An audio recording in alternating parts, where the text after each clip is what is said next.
الحمد لله رب العالمين والعاقبة للمتقين والصلاة والسلام على سيد الأنبياء والمرسلين وعلى آله وأصحابه الطيبين الطاهرين أما بعد فأعوذ بالله من الشيطان الرجيم بسم الله الرحمن الرحيم يا أيها الذين آمنوا إنما الخمر والميسر والأنصاب والأزلام رجس من عمل الشيطان فاجتنبوه لعلكم تفلحون صدق الله العظيم غوث اعظم بمنے بے سرو ساما مددے قبلِ دین مددے کعبہ ایمان مددے انتظار کرم تستمن عینی را اے خدا جو و خدا بین و خدا دا مددے بگردہ بے بلا افتادہ کشتی ضعیفان و شکستہ را تو پشتی بحق کے خواجہ عثمان ہارون مدد کن مدد کن مدد کن یا معین الدین چشتی۔ ممبر پر جلوگر برادر اکبر حضرت پیر سید یاسین باپو قادری مدظ اللہ العالی، حضرت علامہ ادریس خان صاحب قبلہ مدظ اللہ العالی، وہ جمی عرش مقام سادات کرام، علماء ذوی الاحترام، حاضرین محفل، پردہ نشین ماؤں اور بہنوں، السلام علیکم ورحمۃ اللہ وبرکاتہ۔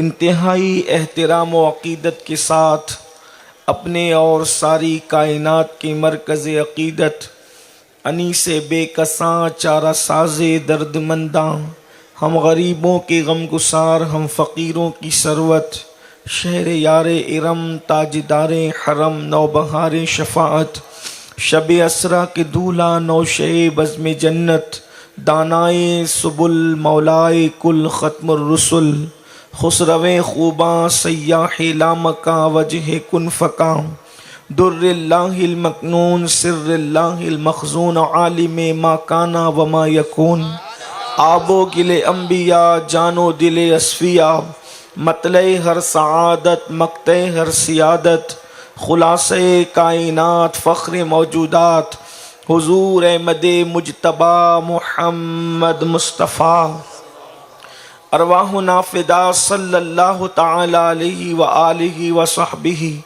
وبارک وسلم کی بارگاہ بے کس پناہ میں جس طریقے سے پڑھاؤں بلند آواز سے میرے ساتھ مل کر پڑھیں۔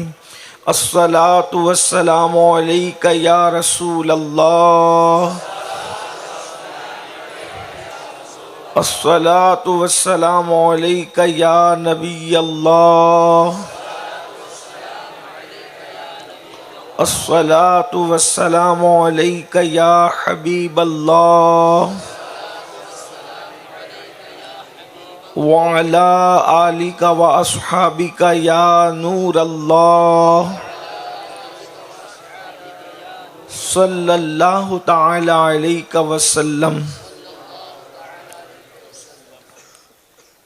دن لہو میں کھونا تجھے، شب صبح تک سونا تجھے، دن لہو میں کھونا تجھے، شب صبح تک سونا تجھے، شرم نبی خوف خدا یہ بھی نہیں وہ بھی نہیں، رزق خدا کھایا کیا، فرمان حق ٹالا کیا، شکر کرم ترس سزا یہ بھی نہیں وہ بھی نہیں، اور ڈر تھا کہ عصیاں کی سزا اب ہوگی یا روز جزا، ڈر تھا کہ عصیاں کی سزا اب ہوگی یا روز جزا، دی ان کی رحمت نے صدا یہ بھی نہیں وہ بھی نہیں۔ آج کی یہ محفل اصلاح عقائد و اعمال کے حوالے سے انعقاد پذیر ہے۔ اللہ تبارک و تعالی میری اور آپ سب کی حاضری کو شرف قبولیت عطا فرمائے، اور مجھے جس عنوان کے حوالے سے حکم دیا گیا ہے میں نے اسی مناسبت سے سورۃ المائدہ سے ایک آیہ کریمہ کی تلاوت کی ہے۔ اللہ تبارک و تعالیٰ اس کے متعلق مجھے حق کہنے اور آپ سب کو حق سن کر اس پر عمل کرنے اور اسے عام کرنے کی توفیق عطا فرمائے۔ اللہ تعالیٰ کی نعمتیں بڑی عظیم ہے۔ اللہ پاک کی اگر ایک نعمت کی طرف انسان توجہ کرے تو ایک نعمت کا حال یہ ہے کہ ایک نعمت کی طرف اگر غور کرے تو اس کا پورا وجود کا ایک ایک بال رب کی بارگاہ میں سجدہ شکر کے لیے بے چین ہوتا ہوا نظر آتا ہے، اور انسان سراپا تشکر بن جاتا ہے، شکر کا پیکر بن جاتا ہے۔ اللہ کی ہر نعمت بے مثال ہے، اللہ نے جو بھی دیا بے مثال دیا، اور اللہ جس سے کوئی چیز چھین لے اس کی مثل، وہ نعمت کی مثل دنیا کی کوئی طاقت عطا نہیں کر سکتی۔ آنکھ کو لے لے اللہ کی نعمت، پیروں کو لے لے اللہ کی نعمت، آنکھوں کو لے اللہ کی نعمت، حتیٰ کہ انسان کی آنکھوں پر یہ جو پلک کے بال ہیں جو بار بار کھلتے اور بند ہوتے ہیں، یہ جو جھپکتی ہے پلکیں، یہ کتنی خوبصورت لگتی ہے تو یہ حسن میں اضافے کے لیے، لیکن اس کا بار بار کھلنا اور بند ہونا انسان کی نازک آنکھوں کی حفاظت کا سبب بنتا ہے۔ اگر یہ پلک کے بال نہ ہو تو آنکھیں انسان کی دھول سے، گرد و غبار سے اس طرح متاثر ہو کہ اس کی آنکھیں تباہ اور برباد ہو جائے۔ غرض کہ انسان کے پاس جو نعمت ہے سب بے مثال ہے۔ زندگی جیسی عظیم نعمت کتنی بے مثال ہے یہ نعمت، زندگی کا لمحہ لمحہ کتنا بے مثال ہے۔ زندگی ہے تو انسان عبادت کر رہا ہے، زندگی ہے انسان سیر و تفریح کر رہا ہے، انسان زندگی ہے انسان نمازیں ادا کر رہا ہے، زندگی ہے انسان روزے رکھ رہا ہے، زندگی ہے انسان محبتوں کے خراج وصول کر رہا ہے، زندگی ہے انسان لوگوں کے درمیان جو ہے وہ اٹھتا بیٹھتا ہے، چلتا پھرتا ہے۔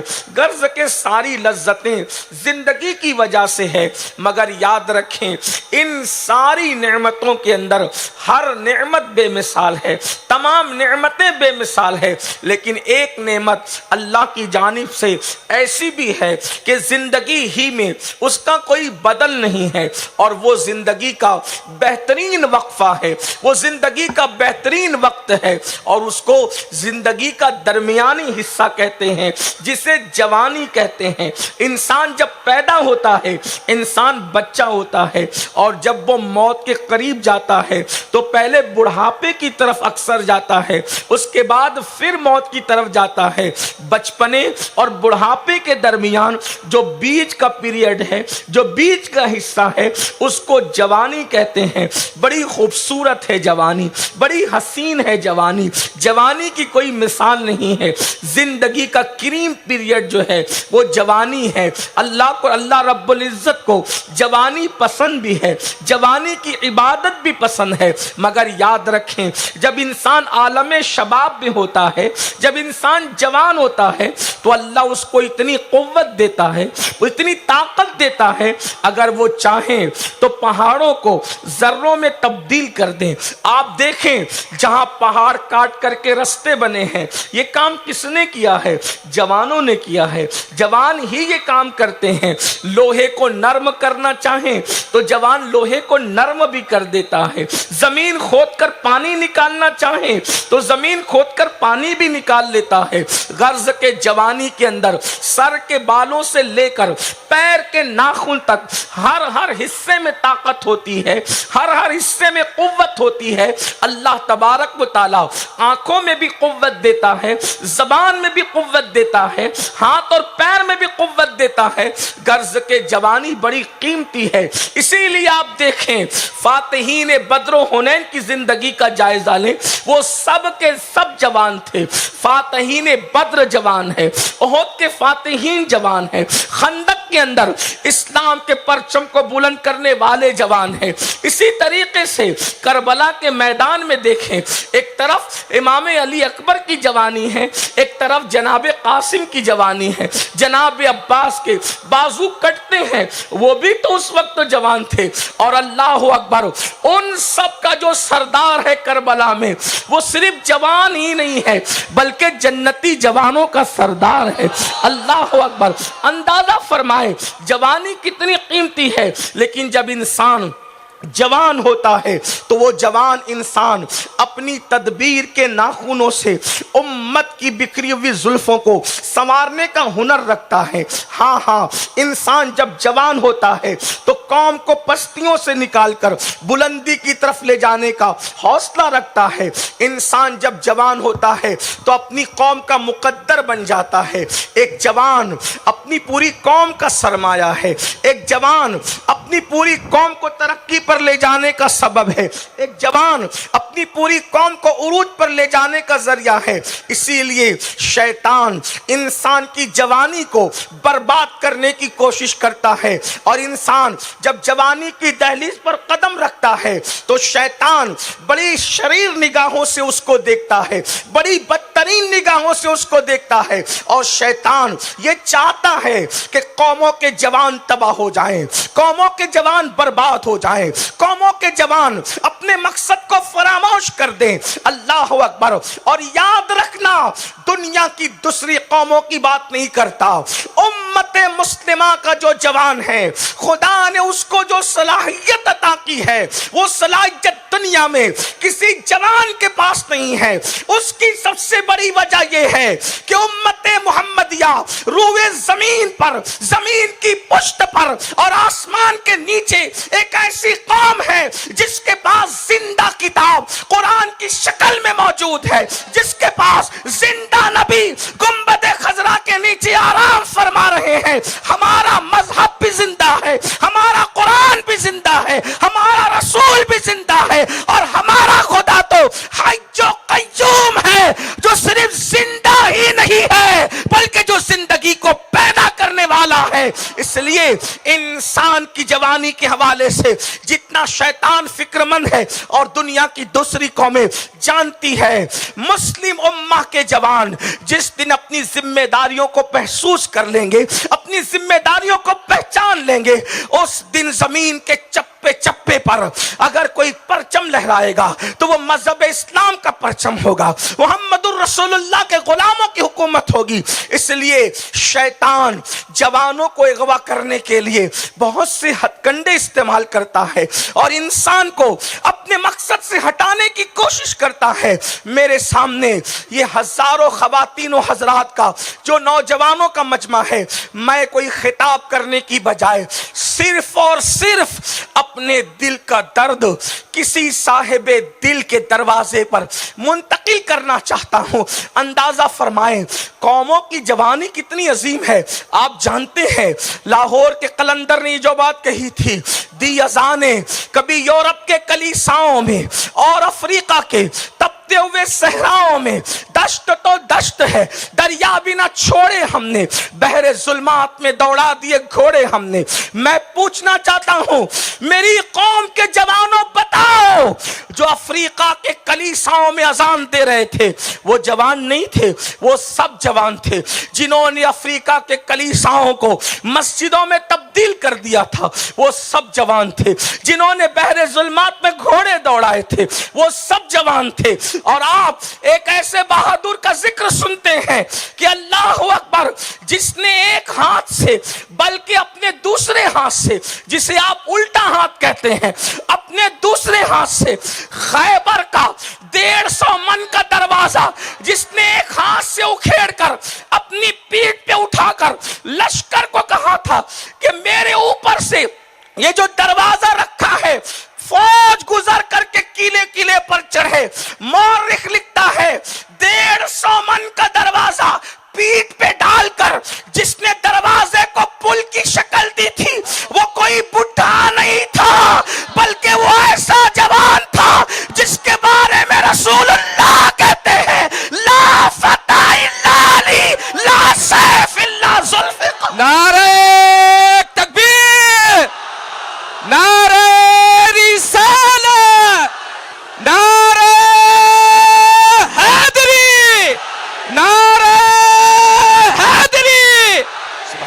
اللہ سبحان اللہ. علی کی طرح کوئی جوان نہیں ہے. لافتہ کا مطلب کیا ہوتا ہے؟ علی کی طرح کوئی جوان نہیں ہے اور ذوالفقار کی طرح کوئی تلوار نہیں ہے. شیطان اچھی طرح جانتا ہے جس نے خیبر کا دروازہ اکھاڑا ہے وہ بھی جوان ہے، جس نے کفر کی میخوں کو ہلا ہلا کر کے رکھ دیا ہے وہ سب جوان تھے. رسول اللہ کے اکثر صحابہ جوان تھے. صدیق اکبر نے کلمہ پڑھا عین جوانی میں، فاروق اعظم نے کلمہ پڑھا عین جوانی میں، عثمان غنی نے کلمہ پڑھا عین جوانی میں. سعد ابن ابی وقاص کہتے ہیں احد کی جنگ میں جب میں نے رسول اللہ کے تیر اپنے سینے پہ لیے تو میری یہ جوانی اتنی شروعات کی تھی کہ ابھی میرے چہرے پہ داڑھی کے بال اگنا بھی شروع نہیں ہوئے تھے، تب میں نے رسول اللہ پہ آنے والے تیر اپنے سینے پہ لیے تھے. حضور نے جوانوں کی ٹیم تیار کی تھی، وہ سب جوان تھے. اسی لیے تو رسول اللہ کے پردہ فرمانے کے بعد بھی وہ سب قیادت کرتے رہے. ایک بات اور عرض کروں، حضور نے جوانوں کی جو ٹیم جمع کی تھی تو حضور بھی کوئی بوڑھے نہیں تھے، حضور علیہ السلام خود بھی جوان تھے. جب فاران کی چوٹی سے اعلان کیا تب حضور جوان تھے. اور ایک خاص بات عرض کروں، 63 سال کی عمر میں حضور نے پردہ فرمایا. صحابہ کہتے ہیں داڑھی کے 12 سے زیادہ بال بھی سفید نہیں ہوئے تھے کہ حضور نے دنیا سے پردہ فرمایا. یعنی اللہ کو جوانی اتنی پسند ہے، اللہ کو جو چیز پسند ہے بس وہی محبوب کو عطا کی اور جو خوبی تھی وہی عطا کی. اسی لیے میرے محبوب کو 63 سال کی عمر میں بھی کبھی بڑھاپا نہیں آیا. اللہ کے رسول وصال کے وقت بھی جوان رہے. اللہ اللہ، یہ جوانی ہے. جوانی کو شیطان اغوا کرنا چاہتا ہے اور جس قوم کا جوان اغوا ہو جائے، یعنی جس قوم کا جوان شیطان کے ہاتھ کٹ پتلی بن جائے، جس قوم کا جوان اپنا مقصد بھول جائے، جس قوم کا جوان غیرت بھول جائے، حمیت بھول جائے، تہذیب بھول جائے، تمدن بھول جائے، کلچر بھول جائے، پھر اس قوم کا حال کیا ہوتا ہے؟ اس قوم کے ہاتھوں میں پھر بھیک کے کٹورے دے دیے جاتے ہیں. اس قوم کی بیٹیاں سگنلوں پر برقع پہن کر بھیک مانگنے پر مجبور ہو جاتی ہے. اس قوم کی بیٹیاں لوجوں میں بیچی اور خریدی جاتی ہے. آپ سے پوچھنا چاہتا ہوں اے فیس بک اور یوٹیوب اور واٹس ایپ کے ہمدردوں، کیا یہی قوم کا درد ہے کہ اگر کسی کے قتل کی کوئی ویڈیو آئے تو اس کو ہائے ہائے کر کے وائرل کرو؟ کیا کسی کی لٹی ہوئی آبرو کی تصویریں آئے تو اس کو واٹس ایپ پہ عام کرو؟ یہی قوم کا درد ہے یا اس کا کوئی حل کرنے کے لیے بھی پلان ہے؟ اس کے سولوشن کے توجہ کے لیے بھی کوئی پلان ہے؟ آپ مجھے بتائیں. یاد رکھنا، رسول اللہ کا فرمان سننے کے لیے توجہ کریں، حضور کا فرمان سننے کے لیے اگر مسلمان جمع ہو جائیں تو لوگوں کی چھاتی دبنے لگتی ہے.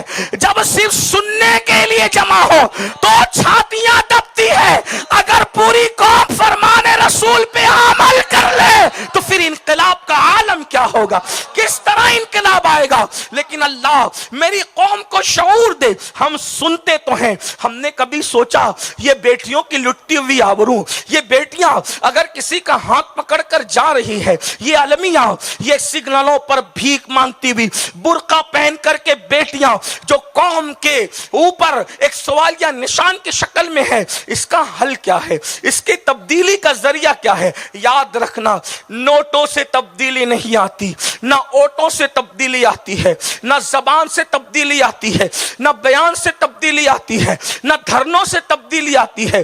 انقلاب کھوکھلے نعروں سے نہیں آتا، انقلاب گھاگھر اور چادروں سے نہیں آتا، انقلاب بلند مینار تعمیر کرنے سے نہیں آتا، انقلاب بلند گنبد بنانے سے نہیں آتا. میں اپنے ایک ایک جملے کا ذمہ دار ہوں، حالانکہ اس منبر پر ذمہ دار علماء موجود ہیں. اگر میں غلطی کروں تو یہ میری ضرور اصلاح کریں گے، اور اگر میں صحیح کہہ رہا ہوں تو ضرور انشاءاللہ یہ علماء کرام اور سادات کرام جو ہے وہ میری تائید بھی فرمائیں گے. اونچے میناروں سے انقلاب نہیں آتا، بڑے گنبدوں سے انقلاب نہیں آتا، اللہ اکبر، قیمتی اجلے لباسوں سے انقلاب نہیں آتا، بلند بانگ نعروں سے انقلاب نہیں آتا. انقلاب نعروں کی وجہ سے نہیں ہے. اگر نعرے انقلاب بلند کرتے تو مرغے کی بانگ بھی تو ایک نعرہ ہے، اس سے کون سا دم انقلاب آتا ہے. آپ مجھے بتائیں دربے تک اس کی آواز مقید ہو کر کے رہ جاتی ہے, اس کی آواز کا اثر کیا ہوتا ہے؟ یاد رکھنا اور اچھی طرح یاد رکھنا, انسان انقلاب کا متلاشی ہے. انسان و انقلاب کب آئے گا؟ انسان بدلتا ہے تو انقلاب آتا ہے, کردار بدلتا ہے تو انقلاب آتا ہے, گفتار بدلتی ہے تو انقلاب آتا ہے, رفتار بدلتی ہے تو انقلاب آتا ہے.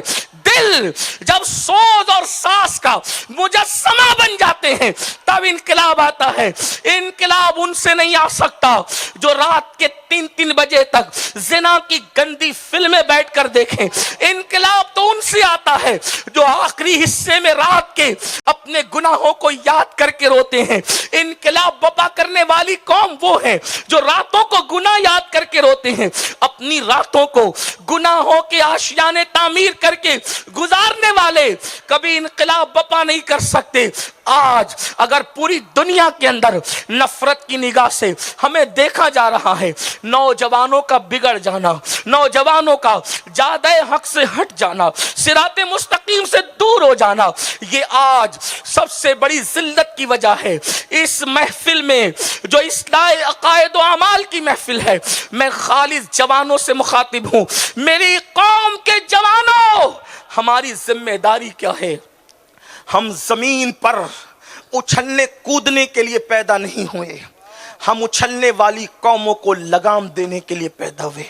ہم زمین پر ناچنے کے لیے پیدا نہیں ہوئے, ناچنے والوں کے پیروں میں بیڑیاں ڈالنے کے لیے ہم پیدا ہوئے. ہم زمین پر کسی کے زلف و رخسار کے گانے گانے کے لیے پیدا نہیں ہوئے, ہم رخ والضحیٰ کی تشہیر کرنے کے لیے پیدا ہوئے ہیں, زلف واللیل کا ذکر کرنے کے لیے پیدا ہوئے ہیں. ہماری زبان اتنی فضول نہیں ہے کہ کسی زانیہ فلم کی اداکارہ کی شان میں ہم اشعار پڑھے. ہماری زبان اتنی قیمتی ہے کہ اللہ نے یہ جو زبان دی ہے وہ ہر ایک کے لیے نہیں دی ہے. بادشاہ ترستے ہیں کہ مسلمان زبان کھول کے ہماری تعریف کر دے, لوگ اقتدار والے ترستے ہیں ہماری طرف دیکھ تو لے, لیکن ہمارا امام کہتا ہے کہ زبان ہر کسی کے لیے نہیں ہے. یا رسول اللہ, جہن میں زبان صرف تمہارے لیے, بدن میں ہے جا تمہارے لیے, ہم آئے یہاں تمہارے لیے, اٹھے بھی وہاں تمہارے. نعرہ تکبیر, نعرہ رسالت, عشق محبت, عشق محبت, عشق محبت, عشق محبت, عشق محبت, عشق محبت. حضرت سید امین القادری صاحب قبلہ. سبحان اللہ, سبحان اللہ. یہاں بھی ان کے لیے آئیں اور وہاں بھی توجہ کریں, یہ اپنا مسلک ہے. قیامت میں لوگ شوق جنت میں اٹھیں گے, قیامت میں لوگ شوق جنت میں اٹھیں گے, لیکن خالص اہل سنت کا مسلک ہے ہمیں جنت سے کیا غرض, ہم تو مالک جنت کے لیے اٹھیں گے. ہم آئے یہاں تمہارے لیے, اٹھے بھی وہاں تمہارے. جو جنت کے لیے اٹھے گا پتہ نہیں اس کو جنت ملے گی یا نہیں ملے گی, لیکن جو مالک جنت کے ساتھ اٹھے گا اس کا بیڑا یہاں بھی پار ہے, اس کا بیڑا وہاں بھی پار. آپ اندازہ تو فرمائیں ہماری زبان کتنی قیمتی ہے, ہماری زبان کتنی اہم ہے. افسوس وہ قوم جو رسول اللہ کے گیت گاتی تھی, وہ قوم جو رسول اللہ کی شان میں نعتیں پڑھتی تھی, وہ قوم جس کا سینہ حضور علیہ السلام کے عشق میں دھڑکتا تھا, آج اس قوم کے جوان کانوں میں ایئر فون لگا کر گانے سن رہے ہیں, گانوں میں ڈوب چکے ہیں. یاد رکھو, اپنی تباہی کا رونا رونے والوں, اپنی تباہی پر بل بلانے والوں, جو زبان اللہ نے اپنے محبوب کی تعریف کے لیے دی تھی, جو زبان اللہ نے قرآن کی تلاوت کے لیے دی تھی, آج اس زبان کو ہیروئن اور اداکارہ جو فلم کی ہے اس کی تعریف میں, اس کی شان میں جو گندے گانے لکھے گئے ہیں تم نے اس کے لیے وقف کر دیا. اپنی حیثیت تو سمجھو, اپنا مقام تو سمجھو, اپنا مرتبہ تو سمجھو. دنیا میں VVIP اگر کوئی انسان ہے تو وہ بھی مسلمان کی جوتیوں کے برابر نہیں ہو سکتا. اس کی وجہ یہ ہے کہ جو لقب اللہ نے مسلمان مسلمانوں کو قرآن میں دیا ہے، وہ لقب کسی کو نہیں دیا۔ میرا اللہ جب یاد کرتا ہے مومن کو تو کیا کہتا ہے؟ کہتا ہے یا ایھا الذین آمنو، اے ایمان والو۔ کم و بیش 82 مقام پر پورے قرآن میں اللہ جس قوم کو ایمان والا کہہ کر پکارے، وہ قوم اگر گانوں کی طرف جائے تو کتنے افسوس کی بات ہے، وہ قوم اگر فلموں کی طرف جائے تو کتنے افسوس کی بات ہے، وہ قوم اگر اپنی راتوں کو گانے اور غزلوں کے حوالے سے گزارے کتنے افسوس کی بات ہے، وہ قوم اگر شراب اور جوؤ کے اڈوں کو آباد کرے کتنے افسوس کی بات ہے، وہ قوم عورتوں پہ پاپ کی نظر ڈالے کتنے افسوس کی بات ہے۔ اگر میرے جملے تلخ نہ لگے تو معاف کریں، جیسے بلی کی نیت چھچڑے میں ہوتی ہے اور جیسے کتا ہر وقت للچائی ہوئی نظر سے روٹی کو تکتا رہتا ہے، آج مسلم جوانوں کا حال یہ ہو گیا ہے، اگر کوئی خوبصورت عورت نظر آئے تو یہ بھول جاتے کہ میں کون ہوں، یہ بھول جاتے کہ میں کس کا کلمہ پڑھتا ہوں، یہ بھول جاتے کہ میں کس کا بندہ ہوں، یہ بھول جاتے کہ میرے ہاتھ میں کتاب کس خدا کی ہے۔ اللہ اکبر۔ سالی بھی ہے تو بھی اس پر پاپ کی نظر پڑ رہی ہے، محلے کی بہن بھی ہے اس پر بھی پاپ کی نظر پڑ رہی ہے، چچا اور پھپھی کی بیٹی ہے تو بھی وہ نگاہوں سے، گندی نگاہوں سے محفوظ نہ رہی۔ مجھے بتاؤ کہاں نگاہوں کا تقدس تھا اور کہاں آج یہ گندگی؟ لوگ کہتے ہیں مسلمان کیوں مارا جا رہا ہے، مسلمان کیوں پیٹا جا رہا ہے، تو بہت معصومیت سے لوگ کہتے ہیں دراصل ہم مسلمان ہیں اس لیے پیٹے جا رہے ہیں۔ منافقت نہ کرو، کس نے کہا مسلمان ہے اس لیے پیٹے جا رہے ہیں؟ اگر مسلمان ہی پیٹے جاتے تو 700 سال تک کے اس ہندوستان میں حکومت کس نے کی تھی؟ اگر مسلمان پٹنے کے لیے ہے تو شاہجہاں کس کا کلمہ پڑھتا تھا؟ اگر مسلمان پٹنے کے لیے ہے تو گوریوں نے کس کی غلامی کی ہے؟ اگر مسلمان پٹنے کے لیے ہے تو دنیا بھر کے اندر حکومتیں کس نے کی ہے؟ بلکہ لوگ بکریاں چراتے تھے، لوگوں کو حکومت کا انداز ہم نے سکھایا ہے، لوگ کھانے کا طریقہ بھی نہیں جانتے تھے، دسترخوان سجانے کا شعور محمد الرسول اللہ کے غلاموں نے عطا کیا ہے، لوگ کپڑا پہننے کا طریقہ نہیں جانتے تھے، کپڑا پہننے کا طریقہ بھی بھیک میں ہم نے سکھایا ہے، لوگ علم کی عین سے واقف نہیں تھے، علی والوں نے علم کی خیرات عطا کی۔ نعرہ تکبیر، نعرہ رسالت، حضرت سید امین القادری صاحب قبلہ، سبحان اللہ۔ اپنے عیبوں پہ جھوٹا پردہ ڈالنے کے لیے کہتے ہو کہ مسلمان پٹنے کے لیے، واللہ اس لیے نہیں پٹ رہے ہو کہ مسلمان ہے، اس لیے پٹ رہے ہو کہ سچے مسلمان نہیں ہو۔ جس دن سچے مسلمان بن جاؤ گے آج بھی تمہارا مقدر اوج ثریا پہ چمکتا نظر آئے، اس لیے کہ نبی امت کی تقدیر ہوتا ہے۔ توجہ آپ کی اگر ہے جملہ پہ غور فرمائے، بالا شنور میں گفتگو کر رہا ہوں، مجھ سے بڑے خطبہ یہاں موجود، حضرت علامہ ادریس خان صاحب بڑے پرانے خطیب ہیں، لیکن ایک بات آپ سے عرض کروں، حضور کی شان نبی امت کی تقدیر ہوتا ہے، نبی امت کی تقدیر ہوتا ہے۔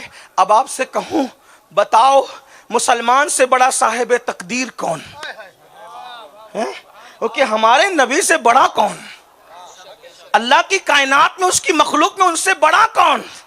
لوگ کہتے ہیں مسلمان بدقسمت، میں نے کہا جو مسلمان ہے وہ کبھی بدقسمت ہو ہی نہیں سکتا، اس لیے کہ یہاں کوئی بد ہے ہی نہیں۔ جب مقدر رسول اللہ ہیں تو پھر ہم سے بڑا مقدر والا کون ہے؟ لوگ کہتے ہیں مقدر کا سکندر ہے، ہم کہتے سکندر کہیں، سکندر کہیں کہ یہ لوگ مقدر والے ہیں۔ کیوں؟ کیونکہ سکندر کے مقدر میں تخت تھا، ہمارے مقدر میں آمنہ کا لال ہے۔ ہم سے بڑا صاحب تقدیر کون ہو سکتا ہے؟ لیکن کبھی ہم نے اس رسول کی عزت کی، اس رسول کا احترام کیا، اس رسول کی شان جانے، اس رسول کا مقام جانا، اس رسول کا مرتبہ جانا۔ آپ کہتے ہیں امین القادری اتنا بڑا الزام نہ دے، ہم نہیں شان جانتے، ہم نہیں مقام جانتے۔ ہر سال تو ربیع الاول پہ جلوس نکالتے ہیں، ہر سال تو محلے میں جھنڈی لگاتے ہیں، ہر سال تو ہم لوگ بھلا بزرگ کا عرس، داول شاہ پیر کا عرس کرتے ہیں، سیدوں کے ہاتھ چومتے، علماء کے لیے ہاتھ باندھ کے کھڑے رہتے ہیں۔ ہم سے بڑا مؤدب کون؟ ہم نے کہا دراصل ہم کسی اور پہ نظر رکھتے ہیں۔ اسلام رسومات کا نام نہیں، اسلام حقیقتوں کا نام۔ جتنی چیزوں کا نام آپ نے لیا ہے یہ سب رسومات ہے، اس کا انکار بھی نہیں کرتا. جھنڈیاں لگاؤ، لگانا ہو لگاؤ، اچھی بات ہے، جلوس نکالنا ہے نکالو، عرس کرنا ہے کرو، بزرگوں کے ہاتھ اچھی بات ہے، لیکن ہم سیکھتے کس سے ہیں؟ ہمیں اس طرف نظر. ایک بار رسول اللہ کے مدینہ منورہ میں ایک جوان آیا اور اس نے رسول اللہ کے مزار کے پاس گردن جھکائی، اور وہ گردن جھکا کے کھڑا تھا. سیدنا فاروق اعظم آئے اور اس کی گردن میں مکہ مار کر کے فرمایا ادب گردن میں نہیں ہے، ادب تو یہاں ہے، یہاں.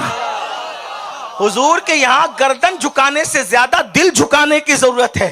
اب آپ سے پوچھتا ہوں، نام رسالت پہ انگوٹھا چومنے والوں، تم پر میری جانیں قربان، بہت اچھا کام کرتے ہو. حالانکہ ہمارے بزرگوں نے کہا جو نام محمد پہ انگوٹھا محبت سے چومے، مرنے سے پہلے کبھی وہ اندھا نہیں ہوگا انشاءاللہ، اس کو کبھی اندھا پن نہیں آئے گا، اس کی آنکھوں کی روشنی اس اعتبار سے کبھی ختم نہیں ہوگی کہ وہ اندھا ہو جائے. اللہ اکبر. انگوٹھا چومنے والے کے لیے بشارت ہے، اذان میں نام محمد چوم کر سن کر جو انگوٹھا چوم لے، اللہ کے رسول نے فرمایا میں اس کا ہاتھ پکڑ کر اسے جنت میں لے جاؤں گا. یہ حدیثیں اگرچہ ضعیف ہے لیکن فضائل اعمال میں حدیثیں ضعیف مقبول ہے، آپ نے بار بار سنا، اس کا اصول ہے. لیکن ایک بات عرض کرتا ہوں، میرے امام کہتے لب پہ آ جاتا ہے جب نام جناب، منہ میں گھل جاتا ہے شہد نایاب، وجد میں ہو کے میں جاں بیتاب، اپنے لب چوم لیا کرتے ہیں. نام محمد پر انگوٹھا چومنے والوں، سر آنکھوں پر تمہاری عظمتیں، تمہاری جوتیاں امین القادری کے سروں پر ہو. تم میرے محبوب کے نام پہ انگوٹھا چومتے ہو، محبوب کے نام پہ سر جھکاتے ہو. سر جھکانے اور انگوٹھا چومنے والوں، پھر جب یہ حدیثیں آتی ہے تو وہاں تمہارا دل کیوں نہیں جھکتا؟ وہاں تمہارا دل کیوں اکڑ جاتا ہے اس رسول نے جس کے نام پہ انگوٹھا چومتے ہو؟ کیونکہ میں انگوٹھا چومنے والی قوم سے مخاطب ہوں، دائیں بائیں سے مجھے کوئی نہیں لینا. لیکن بات میں اتنی عرض کرنا چاہتا ہوں، نام محمد الرسول اللہ پہ سر جھکانے والوں، تم سے پوچھتا ہوں دل کیوں اکڑا ہوا ہے رسول اللہ کی بارگاہ میں؟ وہی تو رسول کہہ رہے ہیں جن کے نام پہ سر جھکاتے ہو، قرۃ عینی فی الصلاۃ، نماز میں میری آنکھوں کی ٹھنڈک ہے. وہ رسول تو فرما رہے ہیں من ترک الصلاۃ متعمدا فقد کفر، جس نے جان بوجھ کے نماز چھوڑ دی وہ کفر کی حد تک پہنچ گیا.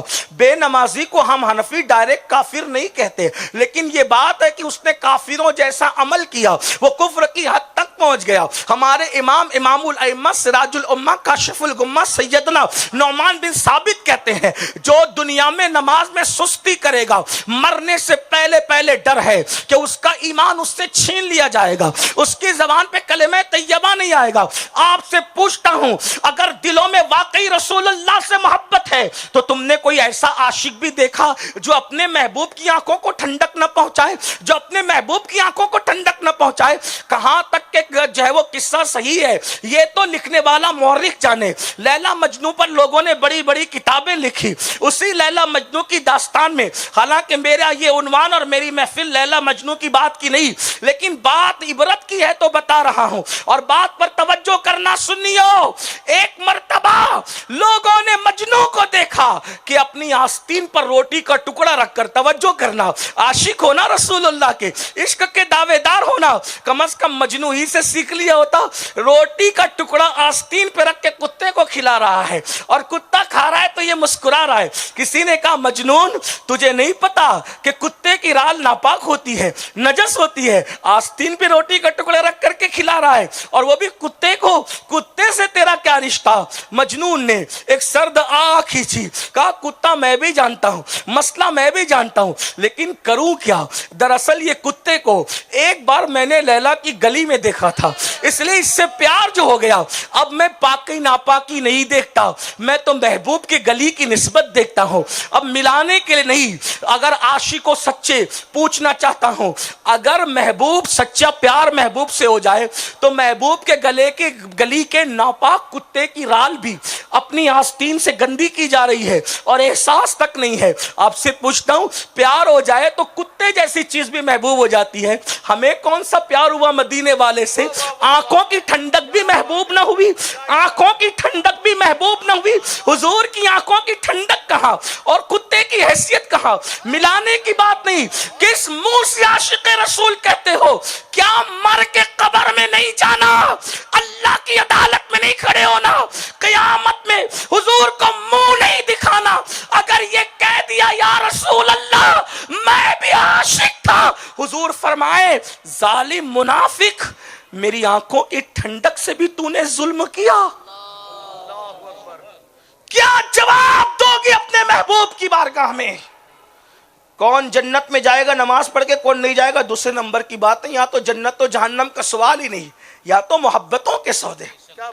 میں ثواب کی بازیگری کرنے نہیں آیا، ہم عشق کے بندے ہیں. محبوب نے فرمایا نماز میں میری آنکھوں کی ٹھنڈک ہے. اور اگر آپ کہتے ہو کہ یہ مولوی کون سا اٹھا کر کے لائے، ہم غوث پاک کے مرید ہیں، ہمیں نماز کی کیا ضرورت ہے؟ ہم نے کہا تو مرید ہے، امام حسین غوث پاک کے باپ ہے. باپ تو مرید ہو کر کہتا ہے مجھے نماز کی ضرورت نہیں ہے، لیکن وہ جو باپ ہے باپ جد کریم ہے، جد کریم، اور وہ بھی ڈائریکٹ جد نہیں بلکہ اجداد کے بھی جد ہے. سارا زخموں سے چور ہو کر بھی اگر نماز شروع کر رہے تو بتا رہے ہیں نماز جنت کے لیے نہیں پڑھی جاتی، نماز تو محبوب کی وفا کے اظہار کے لیے پڑھی جاتی. نعرہ تکبیر، نعرہ رسالت، فیضان سید الشہداء. سبحان اللہ. آپ سے پوچھنا چاہتا ہوں، ورنہ میرے امام کو تو پہلے ہی دن جنت کی بشارت دی گئی.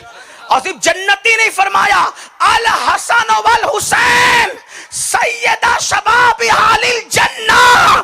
حسن اور حسین جنتی جوانوں کے سردار ہے. سردار سردار آخری عمر تک سجدہ کرتا ہے.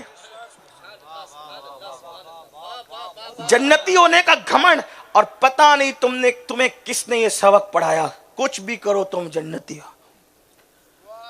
کاش کہ اللہ اس قوم کو شعور دے جس قوم نے تمہارے ساتھ سودے بازی کی کہ چہرے دیکھ لو اس کا اور چہرہ دیکھ لو اس کا، اور جلسے سے جنتی ہو کے جاؤ. مجھے جتنی چاہے گالیاں دینا، مگر ایک سچی بات کہوں، یہ جو چیٹنگ بازی کی جاتی ہے نا تمہاری محفلوں میں کہ اس کو دیکھ کر جنت میں جاؤ، اور اس اعلان کرنے والے سے پوچھ کہ تو جسے دکھا کے جنت بانٹ رہا ہے کیا اس کا بھی جنت میں جانے کی کوئی گارنٹی ہے؟ آپ سے پوچھتا ہوں. آپ کو اگر برا لگے تو لاکھ لگے، کیونکہ آپ نے ہم جلسے کو رزق اور رزاق نہیں سمجھتے، تقریر کو دھندا نہیں سمجھتے، تقریر کو عبادت سمجھتے ہیں. اور جو چیز عبادت ہوتی ہے وہ صرف خدا کے لیے ہوتی ہے. اگر عبادت میں کوئی اور شامل ہو گیا تو پھر وہ تجارت تو ہے، وہ عبادت نہیں ہے. اور عبادت جب صرف یار کے لیے ہوتی ہے تو یہ جملے، حالانکہ اس کی سزا میں بھگتتا رہتا ہوں لیکن مجھے اس کی پرواہ نہیں ہے. یاد رکھنا مسلمانوں، اللہ کی بارگاہ میں اگر تمہیں سرخ رو ہونا ہے تو تم مسجدوں کو چھوڑ کر کے کبھی سرخ رو نہیں ہو سکتے. رسول اللہ کی بارگاہ کا قرب پانا ہے، تم سجدوں کو چھوڑ کر مصطفیٰ جان رحمت کا کبھی قرب حاصل نہیں کر سکتے. کہاں گم ہو، کس انداز سے گناہوں کے دلدل میں ڈوبے جا رہے ہو. حضور سے عشق کا دعویٰ ہے. طائف کے گنڈے تو رسول اللہ کو پتھر مار کے ان کا جسم زخمی کرتے تھے، لیکن جب حضور قبر انور میں آرام کرنے کے لیے تشریف لے گئے تو طائف کے گنڈوں کے پتھر اب رسول اللہ کے جسم کو چھلنی نہیں کر سکتے. یہی ہے نا. لیکن مسلمان، تیری کم نصیبی پر مجھے افسوس ہے. بد نصیبی تو نہیں کہہ سکتا لیکن اتنا ضرور کہوں گا، تیری کم نصیبی پہ مجھے افسوس ہے. جو قوم محمد الرسول اللہ کو مردہ مانتی ہے اس قوم سے تو مجھے کچھ کہنا نہیں، کیونکہ مردوں سے کچھ کہا نہیں جا سکتا. میں تو اس قوم سے مخاطب ہوں جو اپنے نبی کو صرف زندہ ہی نہیں بلکہ قسمیں کھا کھا کر زندگی کا اعلان کرتی ہے. تو زندہ ہے واللہ، تو زندہ ہے. واللہ کا مطلب کیا؟ اللہ کی قسم. یا رسول اللہ، اللہ کی قسم تو زندہ ہے واللہ، تو زندہ ہے واللہ. میری چشم عالم سے چھپ جانے والے نبی کی قسمیں کھا کھا کر، نبی اللہ کی قسمیں کھا کھا کر نبی کو زندہ کہنے والوں، طائف کے گنڈوں نے رسول اللہ پر پتھر برسائے، جس میں نازنین کو زخمی کیا، لیکن جب تم بستر پر سوتے پڑے رہتے ہو فجر کی نماز میں تو یہ وہ نشتر ہے جو حضور کے دل پر اثر کرتا ہے، دل پر، جسم پر نہیں۔ گنبد خضرا میں رسول اللہ کے دل پر کیا گزرتی ہوگی جب امت مسجدوں کو ویران کر کے اپنے بستروں پر نرم نرم گدوں پر لیٹی پڑی رہتی ہوگی۔ اے میری قوم کے جوان، کیا تو یہ بھول گیا کہ اللہ کا اعلان ہے النبی اولا بالمومنین من انفسہم، نبی مومنوں کی جان سے زیادہ قریب ہے، نبی مومنوں کی جان سے زیادہ قریب ہے، نبی انسانوں کی نہیں مومنوں کی جان سے زیادہ قریب ہے۔ اے میرے جوان یہ بتا، جب تو گھر میں وائی فائی لگا کر انٹرنیٹ پر زنا کے مناظر دیکھتا ہوگا تو تیری جان سے زیادہ قریب رسول کے دل پر کیا گزرتی ہوگی؟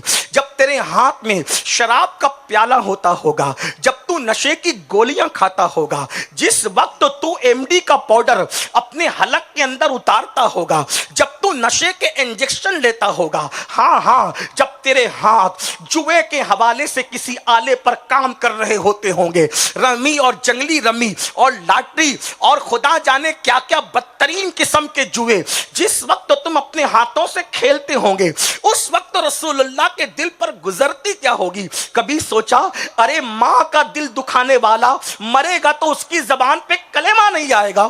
رسول اللہ کا دل ایک دن میں جو ہزاروں مرتبہ دکھائے، مرتے وقت اس کی زبان پہ کلمہ نہیں آئے گا۔ یاد رکھ، گناہ کرتے وقت تجھے کوئی دیکھے نہ دیکھے، اللہ بھی دیکھ رہا ہے، اور اللہ کی عطا سے اللہ کے رسول بھی دیکھ رہے ہیں۔ اللہ اکبر۔ یہ میری مائیں اور بہنیں بیٹھی ہیں، ماں اور بہنوں کا حال یہ بہت نرم دل ہیں، یہ عشق رسول میں مردوں سے آگے ہیں، لیکن اپنی بہنوں سے پوچھتا ہوں، تم رسول اللہ سے محبت کا دعویٰ کرتی ہو، سیدہ فاطمہ الزہرا سے عشق کا دعویٰ کرتی ہو، اماں عائشہ سے اظہار عقیدت کرتی ہو، کربلا کے موقع پر اور امام علی مقام کے دنوں کے موقع پر تم جتنا اظہار محبت اور عقیدت کرتی ہو، کس کا کیا حصہ ہے؟ لیکن آپ سے پوچھتا ہوں میری بہنوں، بتاؤ تمہاری زندگی میں نماز کہاں ہے؟ تمہاری زندگی میں جب تمہیں پردے کی تعلیم دی جاتی ہے تو بہنیں کیا کہتی ہیں؟ ارے مولانا چہرے پہ پردہ ڈالنے کی کیا ضرورت ہے، آنکھوں کا پردہ کافی ہے بس۔ میں کہتا ہوں میری بہن، تیری آنکھوں میں پردہ ہے لیکن تجھے بات نہیں کی جا رہی ہے، جو تجھے دیکھ رہا اس کی آنکھوں میں بھی پردہ ہے۔ آپ مجھے بتائیں تو صحیح۔ اللہ اکبر۔ اور یہ کتنا بدترین جملہ ہے کہ چہرے پہ پردے کی کیا ضرورت ہے، آنکھوں کا پردہ کافی ہے۔ یہ فلسفہ 1450 سال کے بعد اس قوم کی بیٹیوں کو سمجھ میں آیا جن کو وضو کے فرائض بھی نہیں پتا۔ سیدہ فاطمہ الزہرا کو یہ پردے کا فلسفہ سمجھ میں نہیں آیا معاذ اللہ۔ اماں عائشہ پاک جو مفتی 4 ملت تھی، ان کو یہ فلسفہ سمجھ میں نہیں آیا معاذ اللہ۔ میری بہنوں یاد رکھو، جب تک کہ قوم کی بیٹیاں سخت ترین پردے کی پابندی کرتی تھی، اس وقت تک حالات یہ تھے، زنا مسلمانوں میں سننے میں نہیں آتا تھا، اور جب سے بیٹیاں پردے کے حوالے سے بہت زیادہ بے باک ہوئی ہیں، آپ دیکھ لیں آج ہم وہ بدترین دن دیکھ رہے ہیں کہ قوم کی بیٹیاں کن کن ایرے غیروں کا ہاتھ پکڑ کے جا رہی ہے۔ یہ بے پردگی کی نحوست ہے۔ آؤ آپ کو بتاؤں، اللہ اکبر، سیدہ فاطمہ الزہرا کا پردہ اپنی جگہ، اماں عائشہ کا پردہ اپنی جگہ۔ اللہ اکبر۔ مجھے تو پردے پر سے جب یہ بات یاد آتی ہے میں حیران رہ جاتا ہوں۔ میری بہنوں نے سنا ہوگا، آپ کو بھی بیان کیا گیا ہوگا، کربلا کی سرزمین کو یاد کرو۔ کربلا کی زمین ہے، اللہ اللہ، سارے مرد شہید ہو گئے، ایک نوعمر جوان بچہ ہے، وہ بھی بے ہوش ہو کر کے چمڑے کے بستر پہ پڑا ہے۔ ایسے میں لاشوں پہ گھوڑے دوڑ رہے ہیں، خیمے جلا دیے گئے ہیں، بالیاں چھین لی گئی ہیں، زیورات اتار لیے گئے ہیں، حتیٰ کہ سیدانیوں کے دوپٹے تک چھین لیے گئے ہیں۔ جن کے گھر میں اجازت کے بغیر جبریل نہیں آتے، ان کے دوپٹے تک چھین لیے گئے ہیں۔ جب دوپٹے دوپٹے چھین لیے گئے تو حضرت شہربانو نے سیدہ زینب سے کہا بہن چھن گئے دوپٹے اب کیا ہوگا؟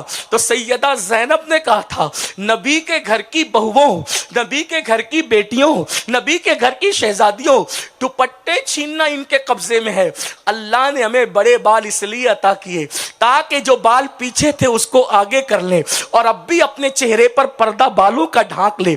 آپ سے پوچھنا چاہتا ہوں جنہوں نے چہرے پر بال ڈال کر کے پردہ کیا، آج 2,000 کے دوپٹے استعمال کر کے قوم کی بیٹیاں پردے سے دور ہیں۔ اللہ اکبر۔ اے خاتون جنت کی کنیزوں سن لو، اللہ کے رسول صلی اللہ علیہ وآلہ وسلم فرماتے ہیں جو عورت پیر پٹک کر زمین پر چلے، اترا اترا کر، جس کو لوگ اپنی زبان میں مٹک مٹک کر چلنا کہتے ہیں، لیکن میں سمجھانے کے لیے کہہ رہا ہوں یہ تو نہیں کہوں گا مٹک مٹک کر چلنا، اس لیے کہ لوگوں نے الفاظ یہ لکھے ہیں، میں وہ نہیں کہوں گا، لیکن جو پٹک پٹک کر اترا کر کے چلتی ہے، اللہ کے رسول علیہ السلام فرماتے ہیں ایسی عورتوں پر اللہ نے جنت کی خوشبو بھی حرام کر دی ہے۔ کیا تقوی ہے رسول اللہ کے گھر والوں کا؟ ایک کسان نے، شتربان نے، اونٹ چرانے والے نے شوق سے اپنی اونٹنی کے پیر میں پازیب پہنا دی۔ توجہ کریں، عشق کا تقاضا کیا ہے؟ ہم نے عشق کی باتیں بڑی کی، لیکن عشق کے نام پہ صرف سودے بازیاں کی۔ اللہ ماشاءاللہ، عشق ہوتا تو خیال ہوتا۔ اگر توجہ ہے تو سن لیں، ایک شتربان کسان اپنی اونٹنی کے پیر میں گھنگرو والے جو بجتے چھن چھن، اپنی اونٹنی کے پیر میں پازیب ڈالتا ہے، اور ام المومنین کے گھر کے قریب سے وہ اونٹنی پازیب بجاتے ہوئے نکلتی ہے۔ جانوروں کے پیر میں ڈالتے ہیں پازیب، آپ نے بھی دیہاتوں میں دیکھا ہوگا، وہاں بھی ہو گیا۔ ام المومنین نے گھنگرو کی آواز سنی، کان پہ ہاتھ رکھ لیے، اما عائشہ پاک نے۔ توجہ، حالانکہ آپ بہت توجہ سے سن رہے، اللہ آپ سب کو سلامت رکھے، لیکن غور کریں، ام المومنین نے گھنگرو کی آواز سن کر کانوں پر ہاتھ رکھ کر کہا اپنی کنیز سے روک اس کو، اس کی اونٹنی کو وہی روک، اور اس سے کہنا کہ تو نے اونٹنی کے پہر میں جو پازیب ڈالے گھنگرو والے یہ نکال دے۔ ام المومنین کا حکم ہے۔ کنیز دوڑتی ہوئی گئی، امی جان نے کان پہ ہاتھ رکھ لیے، اونٹنی کے پیر سے گھنگرو نکال، امی جان کا حکم ہے۔ اس نے گھنگرو والے پازیب نکال لیے، اما جان کے پاس آیا، پردے کے پیچھے سے کہا پیاری امی جان، مومنین کی ماں، بتا کیا شریعت کا حکم اب جانوروں پر بھی ہے؟ یہ تو جانور ہیں، اونٹنی ہے، میں نے اس کو گھنگرو والا پازیب پہنایا، آپ نے اتروا دیا۔ فرمایا وہ جانور پر حکم شرع نہیں ہے، لیکن اس کی آواز میرے کان میں آ رہی ہے، مجھ پر تو حکم شرع ہے۔ اور سن لے، جو آواز کو میرے محبوب نے ناپسند کیا ہے، عائشہ اس آواز کو کبھی سننا گوارا نہیں کر سکتی۔ رسول اللہ سے عشق کا عالم کیا ہے؟ گھنگرو کی آواز سن کر کے کانوں پہ ہاتھ رکھ رہی ہے۔ روایتوں میں آیا ہے جس گھر میں گھنگرو کی آواز آتی ہے 40 دن تک کے اس گھر سے رحمت کو اٹھا لیا جاتا ہے۔ جب گھنگرو کی آواز سے 40 دن تک رحمت اٹھ جائے تو جس گھر میں ڈی جے بجتا ہو، جس گھر میں گانے بجتے ہو، جس گھر میں سیریلوں کے نام پر اللہ رسول کے خلاف گالیاں بکی جاتی ہو، اس گھر میں رحمتوں کا نزول کیسے ہوگا؟ آج کہتے ہیں پریشان ہے، اس ساری پریشانی کا ہتھوڑا تو ہم نے اپنے پیروں پہ مارا ہے۔ مسلمانوں، سچے مسلمان بن جاؤ۔ تو بات کو دور لے جاتے ہوئے، نہ لے جاتے ہوئے اپنی گفتگو کو سمیٹنے کی کوشش کروں تو جوانوں کو شیطان اغوا کرتا ہے۔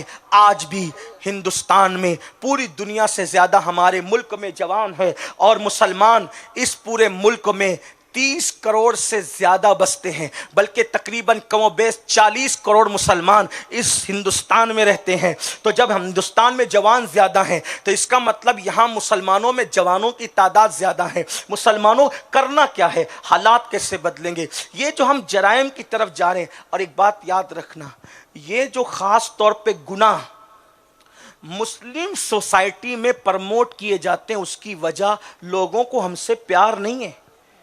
یہ جو پوری رات ہمیں موبائل فری دیا جا رہا ہے، انٹرنیٹ فری دیا جا رہا ہے، اور اس کے بعد نشہ ہمارے محلے میں سستا بیچا جا، سستا کیوں بک رہا ہے ہمارے محلے میں نشہ؟ لوگ جانتے ہیں، ہم سے ہمدردی ہوتی تو یہ ہمیں نشہ نہیں دیتے، ہم سے ہمدردی ہوتی تو یہ ہمیں روٹی کپڑا مکان دیتے۔ مفت میں نشہ کیوں بھیج رہے ہمارے محلے میں؟ مفت میں تعلیم کیوں نہیں بھیجتے؟ تعلیم کی زیادہ ضرورت ہے نا، تو یہ کیوں ہے؟ یہ سازش ہے۔ آپ کو اپنی حیثیت نہیں پتا، دوسروں سے پوچھو۔ دیکھو جو گھر میں رہتا ہے نا، وہ گھر کی قیمت نہیں جانتا، گھر کا حسن نہیں جانتا، گزرنے والوں کو پتا ہوتا ہے گھر کتنا خوبصورت ہے۔ تم محمد الرسول اللہ کے گھر میں ہو، تم مصطفیٰ جان رحمت کے گھر میں ہو، اللہ کے رسول علیہ السلام نے تمہارے اوپر اپنی چادر ڈال رکھی ہے، اپنے امان کا ہاتھ رکھ رکھا ہے۔ آپ کیا سمجھتے ہو مسلمان ہونے کا مطلب کیا ہے؟ مسلمان ہونے کا مطلب یہ کہ تم رسول اللہ کے گھر میں ہو، تم حضور علیہ السلام کی امان میں ہو، تم حضور علیہ السلام کی پناہ میں ہو۔ حضور علیہ السلام، حضور علیہ الصلوۃ و تسلیم فرما رہے کہ سید الانبیاء امت کے روحانی باپ ہے، روحانی باپ۔ اللہ کے رسول علیہ السلام ہم سب کے روحانی باپ ہے۔ قرآن کہتا ہے وہ تمہارے مردوں میں کسی کے باپ نہیں ہے، جسمانی باپ نہیں ہے تمہارے مردوں کے، بلکہ وہ اللہ کے رسول اور تمہارے روحانی باپ ہے۔ اور یاد رکھنا، تمہارے ماں باپ تم سے جتنا پیار کرتے ہیں یا کر سکتے ہیں، اس سے کروڑوں درجہ زیادہ اللہ کے رسول ہم سے پیار کرتے ہیں۔ ہمیں جو تکلیف پہنچتی ہے نا، اس کا احساس کوئی کرے نہ کرے، اللہ کے رسول ہماری ہر تکلیف سے بے چین ہوتے ہیں۔ قرآن کہتا ہے لقد جاءکم رسول من انفسکم عزیز علیہ ما عنتم حریص علیکم بالمؤمنین رؤوف الرحیم۔ یہ وہ عزت والے رسول ہے جو تم میں تشریف لائے، تمہارا تکلیف میں پڑنا ان کو بے چین کر دیتا ہے، بے قرار کر دیتا ہے۔ ہمارے آقا ہماری تکلیفوں پہ بے چین ہوتے ہیں، بے قرار ہوتے ہیں۔ اندازہ کریں، ہمارے رسول وہ رسول ہیں، لیکن اللہ اکبر، تو لوگ ہمارے درمیان کیوں گناہ کو عام کر رہے ہیں، جرائم کو کیوں پرموٹ کر رہے ہیں؟ خاص طور پہ وہ نوجوان جو پڑھائی لکھائی میں آگے جا سکتے ہیں، جن کو اللہ نے صلاحیت دی ہے، ان کے ٹیلنٹ سے لوگ گھبرائے ہوئے ہیں۔ انہیں پڑھنے مت دو، انہیں تجارت مت کرنے دو، ان کو آگے مت بڑھنے دو، ان کو نشے میں اور عورتوں کی محبت میں، یعنی شراب اور شباب، دو چیزوں میں مبتلا کر دو۔ سلطان صلاح الدین ایوبی نے ایک تاریخی جملہ کہا تھا، اس نے کہا تھا، وہ کہتے ہیں کہ ہزاروں ہتھیاروں کی ضربیں مسلمانوں کو اتنا نقصان نہیں پہنچا سکتی جتنا نشہ اور عورت مسلمانوں کو نقصان پہنچا سکتے ہیں۔ جب صلیبی جنگیں انگریز ہارے، صلیبی ہارے، تو انہوں نے کہا تھا اب زمین پہ جنگ نہ کرو، اب زیر زمین جنگ کرو۔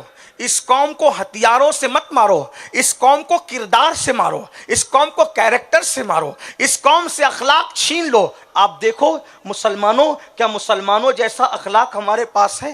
آج نشہ کر کے مسلمان کے ماتھے پہ شکن نہیں، شادیوں میں نشہ ہو رہا ہے، باپ مر جائے تو اس کے غم میں نشہ ہو رہا ہے، رت جگہوں میں نشہ ہو رہا ہے، ہوٹلوں میں نشہ ہو رہا ہے، اور اسکول کالج کے اندر نشے کو پرموٹ کیا جا رہا ہے۔ آپ سے پوچھتا ہوں، اللہ نے جس طرح نشے کو حرام کیا، اسی طرح اللہ نے سور کو بھی تو حرام کیا۔ کس منہ سے نشہ کرتے ہو اور سور سے کس منہ سے نفرت کرتے ہو؟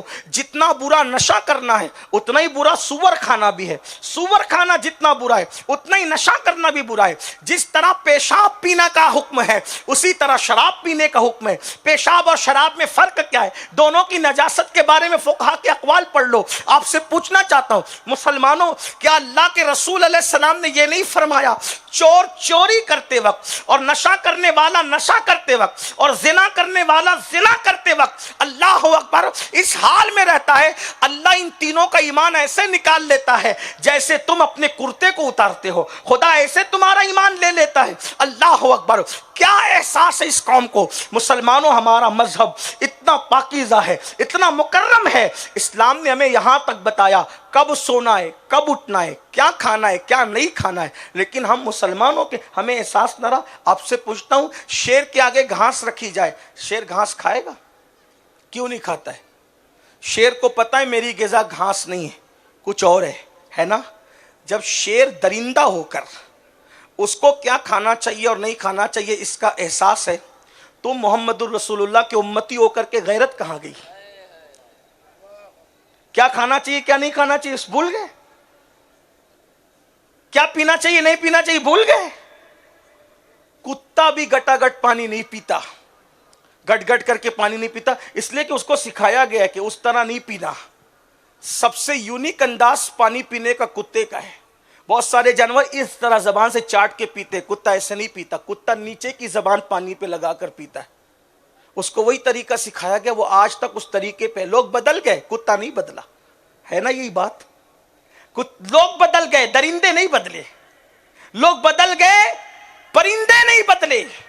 آج کل لوگ کہتے ہیں بھوک سے مر رہے ہیں، بھوک سے مر رہے ہیں، روزی نہیں روزی نہیں۔ ہم نے کہا کیوں نہیں؟ اس لیے کہ جب نہیں ملتا ہے تو واویلا کرتا ہے، اور جب مل جاتا ہے تو عیاشی اور آوارگی کرتا ہے۔ کبھی پرندوں کو سنا پرندے بھوکے مرے؟ نہیں سنا ہوگا، نہیں سنا ہوگا۔ کبھی سنا پرندوں کو روزی کے لیے ہڑتال کرنی پڑی؟ کبھی سنا پرندوں کو روزی کے لیے کسی کے دروازے پہ جانا پڑا؟ نہیں سنا ہوگا۔ کیوں؟ پرندے سے سیکھ۔ جب روز صبح ہوتی ہے، روز صبح ہوتی ہے، ہر مخلوق اٹھتی ہے تو بھوکی ہوتی ہے، پرندہ بھی بھوکا اٹھتا ہے، لیکن جب صبح ہوگی، دیہات والے، جنگل میں رہنے والے، کھیتوں میں کام کرنے والے مجھ سے زیادہ سمجھ سکتے ہیں اس مثال کو۔ جب صبح ہوتی ہے تو پرندوں کی جو آواز ہے، پرندے وہ آواز نہیں نکالتے، بلکہ ان کی ایک مخصوص آواز چوں چوں چوں چوں کی ایک ساتھ نکلتی ہے۔ دن بھر پھر وہ آواز سنائی نہیں دیتی، اور پھر وہی آواز شام کو سنائی دیتی ہے، رات کو سنائی نہیں دیتی۔ اگر آواز نکالنے کا شوق ہے پرندوں کو تو وہ دن بھر یہ آواز کیوں نہیں نکالتے؟ صبح شام ہی کیوں نکالتے ہیں؟ پرندے جب بھوکے ہوتے ہیں تو رزاق کی تسبیح کرتے ہیں بھوکے پیٹ۔ بھوکے پیٹ رزاق کی تسبیح کرتے ہیں، بھوکے رہنے کے بعد بھی خدا کو یاد کرتے ہیں، اور پہلے خدا کی عبادت کرتے ہیں پھر نکلتے ہیں، تو اللہ ان کو بھوکا نہیں لوٹاتا۔ لیکن جب کھا کے پیٹ بھر کے واپس آتے تو ہماری طرح اللہ کو بھول نہیں جاتے، بلکہ پھر وہ خدا کے شکر میں خدا کی تسبیح کرتے ہیں۔ بھوکے پیٹ ہوتے ہیں تو طلب رزق پہ تسبیح کرتے ہیں، اور پیٹ بھر جاتا ہے تو شرارت ہماری طرح نہیں کرتے، شکر ادا کرتے۔ اور ہمارا حال کیا؟ نہ ملے تو خدا کو گالیاں دے، معاذ اللہ، واویلا کریں، خدا کی شکایت کریں، اور مل جائیں تو پھر زنا کے اڈوں کی طرف جائیں، شراب کی اڈوں کی طرف جائے۔ ہم سے بڑھ کے ناشکرا کون ہے؟ تو میں تو یہ بس پیغام لے کر آیا ہوں، بہت کچھ بن گئے، قادری بنے، چشتی بنے، نقشبندی بنے، سہروردی بنے، اشرفی بنے، مداری بنے، وارسی بنے، سب بنے۔ اللہ آپ کو مبارک کرے، خدا مجھے بھی یہ سب بنائے۔ لیکن آپ سے کہتا ہوں سب بنے، کاش کہ اللہ کے بندے بھی بن جاتے۔ بہت کچھ بن گئے، بہت کچھ بن گئے، کاش کہ اللہ کے بندے بھی بن جاتے۔ میرے پیر نے فلاں کو سلام کرنے کے لیے منع کیا، اس لیے مومن ہونے کے بعد بھی اس کو سلام نہیں کروں گا، کیونکہ پیر ناراض ہو جائے۔ اللہ نے شراب پینے سے منع کیا، رسول اللہ نے جوا کھیلنے سے منع کیا۔ کبھی یہ نہیں سوچا کہ اگر میں یہ کروں گا تو حضور ناراض ہو جائیں گے، اللہ ناراض ہو جائے گا؟ بڑی معذرت کے ساتھ میں آپ کو پیروں سے توڑنے نہیں آیا، میں بھی پیر رکھتا ہوں، اور میں تو یہ کہتا ہوں جو پیر کا وفادار نہیں وہ کسی کا نہیں۔ لیکن آپ سے سوچتا ہوں، آپ مجھے بتائیں مسلمانوں، اللہ کے بندے پہلے بنو، پھر سب کچھ بن جاؤ گے۔ برا مت ماننا، اگر پیر ٹوپی دے دے نا، مرید کرتے وقت یہ ٹوپی، چادر، کملی، کچھ بھی دے دے، پیر انگوٹھی، اس کو سنبھال کے رکھتے ہو، یہی کرتے ہو نا؟ مریں گے تو قبر میں لے کے جائیں گے۔ میں کہا یہ بھی مبارک ہو، میں کوئی منع کرنے تھوڑی آیا، لیکن آپ سے پوچھتا ہوں یہ ٹوپی کی تو اتنی عزت کیوں کر رہا ہے؟ یہ امامک، میں نے بھی کچھ تبرکات رکھ رکھے ہیں، میں بھی اس کو قبر میں لے جاؤں۔ حضور علیہ السلام کا ایک جبہ ایسا ہے جو حضور معراج پہ پہن کے گئے تھے، اس جبے کو جلانے کے لیے کچھ ظالموں نے عطر میں تیزاب ڈال کر کے دیا، تو وہاں کے خدام نے اس تیزاب والے عطر پر اطلاع نہ پا کر جبے پہ ڈال دیا، نیچے اور اوپر کے سارے کپڑے جل گئے لیکن پیرہن حضور کا نہیں جلا۔ تو وہ جو نیچے اوپر کے کپڑے جل گئے تھے، وہاں کے خدام نے مجھے بلا کر کے کہا کہ یہ تیرا حصہ ہے، تو لے لے۔ تو میں اس کو لے آیا کہ جس میں میرے محبوب کا پیرہن لپٹا ہوا تھا برسوں تک۔ پھر میں نے کہا کہ جب میں جاؤں گا تو اسے اپنی کفن میں ساتھ لے جاؤں تاکہ میرے لیے بھی نجات کا سامان۔ لیکن میں آپ سے ایک بات پوچھتا ہوں، برا مت ماننا آپ سب سے، پیر نے ٹوپی دے دی، کتنی قدر کر، سنبھال کے رکھتے ہیں. اس ٹوپی کو پہن کے بیت الخلاء میں نہیں جاتے، پیر نے دی ہے. کفن میں لے جائیں گے قبر میں تاکہ عذاب قبر سے بچے، ہے نا؟ یہی ہے نا. پیر کے دیے ہوئے تحفے کی اتنی عزت ہے. اللہ نے بھی تو کوئی تحفہ دیا نا، کیا عزت کر رہے اس تحفے کی؟ صرف سوچ لیجئے، غور کر لیجئے. اور پیر نے تحفہ اپنے ہاتھ سے دیا، اللہ نے تحفہ بھیجا تو اپنے محبوب کے ہاتھ سے. اور وہ تحفہ کیا ہے؟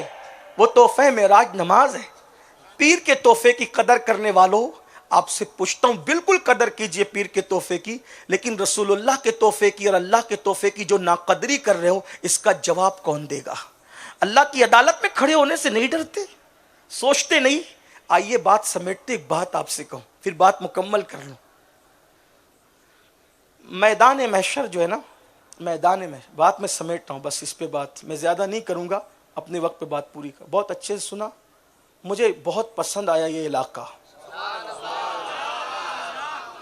بالا شنور والوں کا سننا بہت پسند آیا، اور سنترام پور والوں کا مسافے سے بچنا بہت پسند آیا. دونوں چیزیں مجھے بہت اچھی لگی، مجھے یاد رہے گا. لیکن بات میں ختم کر رہا ہوں، توجہ کرنا. میدان محشر، اس پہ بات پوری ہوگی، سب کی توجہ. میں اپنے آپ کو بھی مخاطب کر رہا ہوں، آپ کو بھی. میدان محشر ہے قیامت، بلکہ جو مصیبت کا اینڈ ہوتا ہے اسی کو قیامت کہتے ہیں، ہے نا؟ یہی ہے نا قیامت. یعنی قیامت میں بھی ایک قیامت ہے، حشر میں بھی ایک حشر ہے. قیامت کیا ہے اس کو صرف سوچو اور غور کرو، سب غور کریں. یہ جو یہاں پر ہم باتیں کرتے ہیں نا کہ وہاں جو ہوگا دیکھ لیں گے اور یہ کر لیں گے اور وہ کر لیں گے، اور جو ہوگا دیکھا جائے گا، اور پھر ہم تو یہ کریں گے اور ہم تو وہ کریں گے. میں کہتا ہوں سب کر لینا، لیکن پہلے حدیث سن لو. میدان محشر کیا ہے؟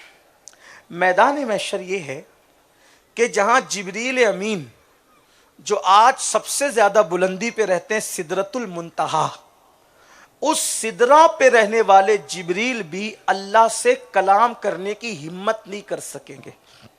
قرآن لانے والے جبریل. اور جبریل کس بزرگ کا نام ہے؟ فرشتوں میں وہ رسول ملائکہ میں ہے، اور سید الملائکہ جبریل. ایک اور اعتبار سے ان کا تعارف سن لیں. اگر آپ سے کوئی پوچھے نا کہ کوئی ایسا شخص، کوئی ایسی ہستی بتاؤ جو ہر نبی کا صحابی ہو، کوئی ایسی ہستی بتاؤ جو ہر نبی کا صحابی ہو، تو آپ بے تکلف حضرت جبریل امین کا نام لے لیجئے گا. کیونکہ جبریل وہ آنکھ والی ہستی ہے جس نے حضرت آدم کو بھی دیکھا، حضرت عیسیٰ کو بھی دیکھا، حضرت عیسیٰ کو بھی دیکھا اور جان عیسیٰ کو بھی دیکھا، محمد الرسول اللہ سب کو دیکھا، بار بار دیکھا. انبیاء کے پاس آتے رہے جاتے رہے. یہی ہے نا جبریل علیہ السلام. آپ غور فرمائیں، اس سے بڑی بات اب کوئی ہو سکتی ہے؟ فرشتوں کا سید. ایک بات اور کروں، سید صاحب حضرات بھی توجہ فرمائیں، بے ادبی کے لیے نہیں کہہ رہا ہوں، ان کے لیے بھی کہہ رہا ہوں، چونکہ میں ان کا خادم ہوں، ان کا چھوٹا بھائی ہوں، اس لیے ان سے بھی کہتا ہوں. انسانوں کے جو سید ہیں ان سے بھی توجہ. فرشتوں کا سید ہے، فرشتوں کا سید الملائکہ. اور فرشتے سب معصوم ہیں. ان معصوموں میں جو سید ہے، معصوموں کا سید، سید الملائکہ، سدرۃ المنتہا کے مکی حضرت جبریل علیہ السلام. میدان محشر میں اللہ رب العزت ایسے غضب اور جلال کا اظہار کرے گا کہ جبریل بھی خدا سے کلام کرنے کی ہمت نہیں کرے، اور کوئی فرشتہ اللہ سے کلام نہیں کر سکے گا، حتیٰ کہ کوئی نبی بھی اس وقت خدا سے بات کرنے کی ہمت نہیں فرمائیں گے. قرآن اس منظر کو یوں بیان کر، میں نہیں خود نہیں کہہ رہا ہوں، مجھے پتہ ہے میں اگر آیت نہیں پڑھوں گا آپ واویلا کرو گے کہ گستاخی کر کے چلا گیا، اور پھر اگر یہ چھوٹی سی کٹ کے بٹ گئی تو پھر خدا جانے کیا قیامت ہوگی. اس لیے کہ شوق تو یہی ہے نا. لیکن میں قرآن پڑھا ہوں، اللہ فرماتا ہے سورۃ النبا کی آخری آیتوں میں سکایت ہے، یوم یقوم الروح والملائکہ صفا لا یتکلمون الا من اذن. اس دن جبریل اور سارے فرشتے صف بصف اللہ کی ہیبت سے کانپتے ہوں گے، کسی کو کلام کرنے کی جرت نہیں ہوگی. یہاں پہنچ کر 1857 کے بعد کے فرقے اچھلنے لگے کہ دیکھو کوئی کلام نہیں کر سکے گا، کوئی کلام نہیں کر سکے گا. ہم نے کہا الا من اذن کس چیز کا نام ہے؟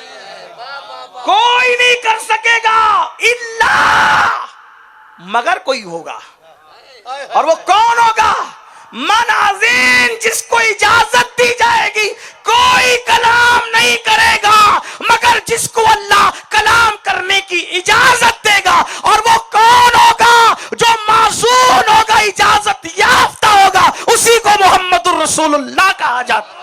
نعرہ تکبیر، نعرہ رسالت، عظمت مصطفیٰ، رفعت مصطفیٰ. سبحان اللہ، سبحان اللہ. کوئی کلام کرنے کی جرات نہیں کرے گا مگر خدا جس کو اور وہ اجازت یافتہ کون ہے؟ جس کے سر پر شفاعت کا تاج رکھا گیا ہے، جو شافع یوم النشور ہے. ہاں بلکہ میرے امام نے تو یہ کہا شفاعت کرے حشر میں جو ہماری، شفاعت کرے حشر میں جو ہماری، سوا اللہ. اللہ کا مطلب ہوتا ہے سوا، اللہ کا مطلب ہوتا ہے سوا. وہ عربی ہے، یہ اردو ہے. شفاعت کرے حشر میں جو ہماری، سوا تیرے کس کو یہ قدرت ملی ہے؟ یا رسول اللہ آپ کے سوا اور کون ہے جو ہماری شفاعت کرے؟ اور ایک مقام پہ کہتے ہیں ان کے سوا رضا کوئی حامی نہیں جہاں گزرا کرے پسر پہ پدر کو خبر نہ ہو. اور ایک مقام پہ کہتے ہیں یا رسول اللہ کیا ہی ذوق افزا شفاعت ہے تمہاری، واہ واہ قرض لیتی ہے گناہ پرہیزگاری، واہ واہ. حضور علیہ الصلوۃ والتسلیم کو اللہ یہ اختیار دے گا جب کوئی نبی کلام نہیں کر سکیں گے، سب نبیوں کی زبان پہ ہوگا نفسی نفسی اذهبوا الی غیری. طویل داستان ہے، اس کی طرف نہیں جاتا. اصل میں کیونکہ مجھے بہت سے عنوانات دیے گئے اور ابھی ایک عنوان کا اور اضافہ ہوا، تو اس لیے میں بات کو پوری کرتا ہوں، لیکن بات کروں گا.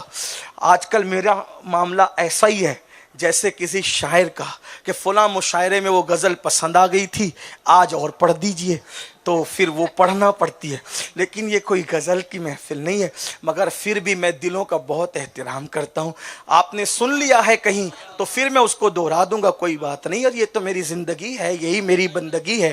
اللہ کرے کسی کا دل خوش ہو. لیکن بات میں پوری کر رہا ہوں، توجہ فرمائیں کہ جب انبیاء کہیں گے نفسی نفسی اذهبوا الی غیری، فرشتے کلام نہیں کر سکیں گے، اس وقت آسرا ایک ہی ہستی کا ہے، سہارا ایک ہی ہستی کا ہے. کون سی ہستی کا؟ وہ ہے محمد الرسول اللہ. مغفرت سب کی ہونی ہے حضور کے وسیلے سے. اور اتنا سن لے، حدیث ہے، حدیث ہے. بار بار آپ آواز کم کر رہے ہیں، تھوڑا اس کو کھول دے ایک مرتبہ. میں شکایت کرنے کا عادی نہیں، معاف کر لیجئے گا، لیکن تھوڑا سا آواز کھول دے. ایک بار درود شریف پڑھ لیں. رب صلی وسلم دائما ابدا علی حبیبک خیر الخلق کلہم. جب آواز کم ہوتی ہے تو مائک جب میں ہاتھ میں لے لیتا ہوں، پھر اس پہ بھی ہاتھ میں لے کے قریب کرتا ہوں تو مائک والا بھیا اپنا مائک بچانے کے لیے پھر آواز کم کرتا ہے. ایسا مت کریں، ارے تیرا مائک اڑ جائے گا. میرے رسول کی محفل میں اللہ اس سے بہتر تجھے ترقی عطا کرے گا. لیکن سن تو لے بھیا، آپ بھی سن لے. بار درود شریف پڑھیں. رب صلی وسلم دائما ابدا علی حبیبک خیر الخلق کلہم. تو عرض یہ کر رہا تھا کہ کوئی کلام نہیں کر سکے، کوئی کچھ نہیں، دم نہیں مار سکتا. سب وہاں حال یہ ہوگا کہ سب کو اپنی اپنی پڑی ہوگی. باپ بیٹے سے بھاگے گا، بیٹا باپ سے، ماں بیٹے کو نہیں پہچانے گی، بیٹا ماں سے رشتہ توڑ کے بھاگتا نظر آئے گا. ہمہ ہمی کا ماحول ہوگا، کوئی کسی کا پرسان حال نہیں. وہ حدیث مشہور ہے، مسلم شریف میں بہت کثرت سے روایت کی گئی ہے کہ لوگ ڈھونڈتے ڈھونڈتے آدم علیہ السلام کے پاس پہنچیں گے، وہ حضرت نوح کے پاس بھیجیں گے، وہ حضرت موسیٰ کے پاس، وہ حضرت ابراہیم کے پاس، وہ حضرت عیسیٰ علیہ السلام کے پاس. اور حضرت عیسیٰ کہیں گے آج میں بھی تمہاری شفاعت نہیں کروں گا، آگے جائے. وہ ہستی کون ہوگی؟ وہ محمد الرسول اللہ کی ہستی، حضور کی ذات. ایک ذات ہے. حضور کہیں گے انا لہا انا لہا، آؤ آؤ، اسی لیے میں ہوں، اسی لیے میں ہوں. حضور اس دن شفاعت کریں. یعنی جو بھی بخشا جائے گا، بخشا جو بھی جائے گا، کس کے واسطے سے؟ حضور کے پاس آقا علیہ السلام یہاں تک فرماتے ہیں کہ قیامت کا دن ایسا خوفناک اور وحشت کا دن ہوگا کہ اس دن ابراہیم خلیل اللہ کو بھی میری ضرورت پڑے گی. حضور علیہ السلام فرما رہے ہیں. امام نے اس کو یوں بیان کیا کہ وہ جہنم میں گیا جو ان سے مستغنی ہوا ہے خلیل اللہ کو حاجت رسول اللہ کی. خلیل اللہ کو بھی رسول اللہ کی حاجت ہوگی. جب کعبہ بنانے والے خلیل کو رسول اللہ کی حاجت ہوگی, آپ مجھے بتائیں خلیل اللہ کو رسول اللہ کی حاجت ہوگی, کعبہ بنانے والے خلیل کو بیٹے کی گردن پہ چھری رکھ دی, خدا کی محبت میں ایسا پیار کرنے والا اللہ سے بندہ جناب خلیل, ان کو بھی رسول اللہ کی حاجت ہوگی. اب بتاؤ سنیو, جب خلیل کو, کلیم کو, نجی کو, مسیح کو, سب کو میرے نبی کی ضرورت ہوگی, ہمیں نہیں ہوگی؟ ہم کیسے شارٹ کٹ میں چلے جائیں گے؟ ہم کیسے بائی پاس سے چلے جائیں گے؟ نہیں, جانا تو وہیں سے ہے. تو جب حضور کے پاس آؤ گے, یا رسول اللہ میری بھی شفاعت کریں. اب آپ تو کہہ رہے ہیں ہم تو عاشق رسول ہیں, ہم تو حضور کے امتی ہیں, ہمیں کیسے نہیں بخشا جائے گا؟ تو آقا فرماتے ہیں سنیے, حضور ہی کے پاس جاؤ گے نا, سرکار کے پاس جاؤ گے, جانا تو سب کو ہے. آقا علیہ السلام فرماتے ہیں جس نے جان بوجھ کر نماز چھوڑ دی, آقا فرماتے ہیں جس نے جان بوجھ کر نماز چھوڑ دی, قیامت کے دن اس کے ساتھ میرا کوئی وعدہ نہیں ہے. قیامت کے دن اس کے ساتھ میرا کوئی وعدہ نہیں ہے, وہ میرے ذمے سے باہر ہو گیا, وہ میرے ذمے سے خارج ہو گیا جس نے جان بوجھ کر نماز کو ترک کر دیا. اب آپ بتائیں, حضور کے پاس گئے اور جانے کے بعد اس کی حضور مجھے بھی میری شفاعت عطا کرے, شفاعت کی بھیک مجھے بھی عطا کرے, اور اللہ نہ کرے, ہزار بار نہ کرے, اللہ کسی دشمن کو بھی وہ دن نہ دکھائے کہ اگر گئے اور کہا یا رسول اللہ مجھے بھی شفاعت عطا فرمائے, اور اللہ نہ کرے, ہزار بار نہ کرے, حضور یہ کہہ دے کہ کیا تو نے میرا فرمان نہیں سنا تھا کہ جس نے جان بوجھ کے نماز چھوڑ دی اس کے ساتھ میرا کوئی وعدہ نہیں ہے, اور وہ میرے ذمے سے خارج ہو گیا, وہ میرے ذمے سے باہر ہو گیا ہے. اور اگر اللہ نہ کرے منہ پھیر لے تو بتاؤ مسلمانوں کس کے دروازے پہ دستک دو گے, کہاں جاؤ گے؟ دنیا کے امتحان میں ایک مرتبہ ناکام ہو گئے تو پھر کامیاب ہو سکتے ہو, لیکن آخرت کے امتحان میں ناکام ہو گئے تو پھر تمہیں کوئی کامیابی نہیں دلا سکتا. اس لیے حقیقتوں کی طرف آؤ, گراؤنڈ ریئلٹی کی طرف آؤ, اپنی اپنی طبیعت سے کچھ بھی مت بنو, خود ساختہ سوکار جنتی بننے والوں, حضور کو منائے بغیر نہ کوئی جنتی بن سکا ہے نہ بن سکتا ہے. اپنے غلط کردار سے توبہ کرو, اپنے غلط انداز سے توبہ کرو. بس اب آخری بات کہنے چلا تھا لیکن میرے بڑے بھائی کی طرف سے اشارہ ہوا ہے, آخری بات اس پہ پڑھ دیتا ہوں. یاد رکھنا اور اچھی طرح یاد رکھنا, مغفرت کے لیے جو آج ہم بالکل کھلے کھلے پھر رہے ہیں نا, ارے وہاں بخش دیے جائیں گے, بے باکیاں کر رہے ہیں, بے باکیاں کر رہے ہیں. کون ایسا بندہ ہے جو مغفرت کے لیے نہیں رویا, جس کی آنکھوں میں مغفرت کے لیے آنسو نہیں ہے؟ وہ رسول جو سب کی شفاعت کروائیں گے, ان سے اللہ نے کہا قل رب اغفر وارحم وانت خیر الراحمین.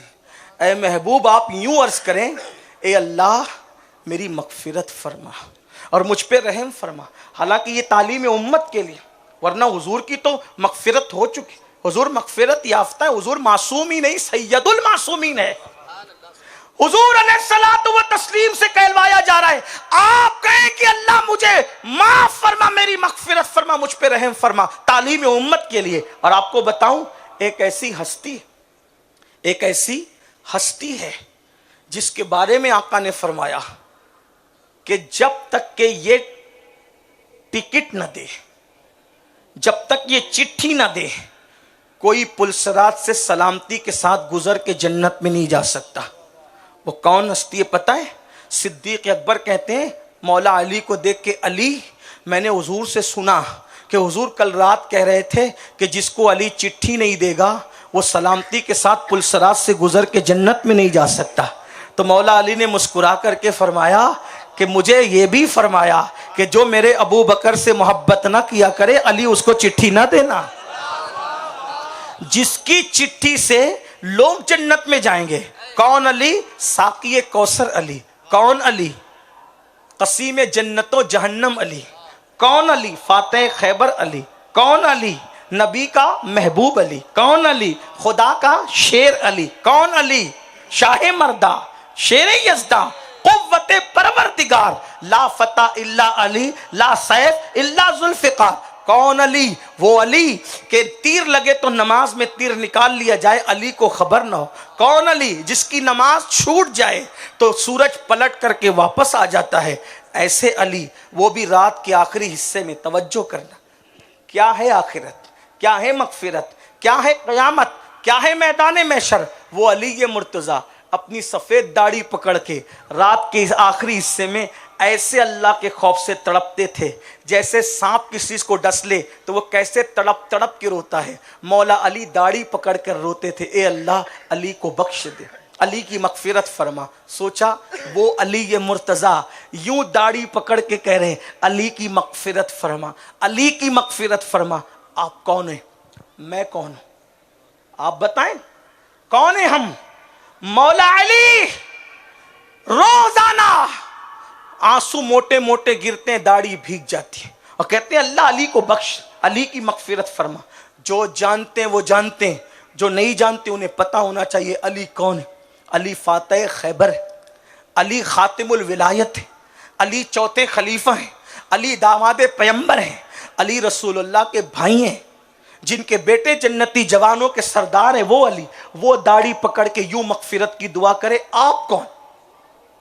ہم کون ہیں؟ ڈر نہیں لگتا قبر کی تاریکی سے، قبر کے عذاب سے؟ ڈر نہیں لگتا میدان محشر کی دھوپ سے؟ ڈر نہیں لگتا اللہ کی عدالت میں کھڑے ہونے سے؟ مولا علی جیسے لوگ داڑیاں پکڑ کے روئیں. اگر آپ یہ سمجھتے ہیں کہ آپ علی کا ذکر کر رہے ہیں تو میں آپ سے کہنا چاہتا ہوں، اگر مغفرت کو سمجھنا ہے تو پھر علی کو سمجھ لو. سمجھ میں آئے گا کہ جو علی ہے، علی کون علی؟ قاضی ثناء اللہ پتی، قاضی ثناء اللہ پانی پتی، قاضی ثناء اللہ پانی پتی تفسیر مظہری میں لکھتے ہیں کہ دور آدم سے لے کے آج تک جس کو ولایت ملی ہے علی کے فیضان سے ملی ہے. جو دنیا میں آنے سے پہلے ولایت بانٹتا ہے اسے علی مرتضیٰ کہا جاتا ہے. اگر آپ اس پر بھی نہیں سمجھے مغفرت کا فلسفہ تو میں آپ کے سامنے ایک چھوٹا سا مقدمہ رکھ کر بات مکمل کرتا ہوں کہ وہ مولا علی داڑھی پکڑ کے رو رہے کہ اللہ علی کی مغفرت فرما، علی کو بخش دے. کون علی؟ جس کو رسول اللہ نے دنیا میں جنت کی بشارت عطا فرمائی ہے، وہ علی مرتضیٰ. اور اگر آپ مغفرت کی دعا کرتے ہوئے مولا علی کو اپنے جیسا سمجھنے لگے تو میں یہ بتانا چاہتا ہوں مغفرت کی دعا کر رہے ہیں، علی کو اپنی طرح نہ سمجھو. مغفرت کی دعا کی اہمیت کو سمجھو، مغفرت کی دعا کی عظمت کو سمجھو کہ ایسے ایسے لوگ مغفرت مانگ رہے ہیں. ہم کس کھیت کی مولی ہے؟ آپ مجھ سے کہتے ہیں کہ علی پاک مغفرت کی دعا مانگ رہے ہیں تو کیا معاذ اللہ کوئی علی عام آدمی ہے؟ میں نے کہا واللہ لے آ کسی کو بھی اور میرے سامنے کھڑا کر اور پھر بتا کہ وہ کون بندہ ہے تو میں تمہیں بتاؤں اور تمہیں سمجھاؤں. ایک محرے کی نسبت سے آپ نے سنا ہوگا مثال کے طور پر اگر کوئی آواز کسی کی اچھی، ایسے مثال کے طور پہ کسی نے کہا عبداللہ بڑی اچھی نعت پڑھتا ہے، عبداللہ بڑی اچھی نعت پڑھتا ہے، تو کوئی سامنے آ کر کہتا ہے اور چپ یار تو نے فلاں کو سنا؟ کہا نہیں.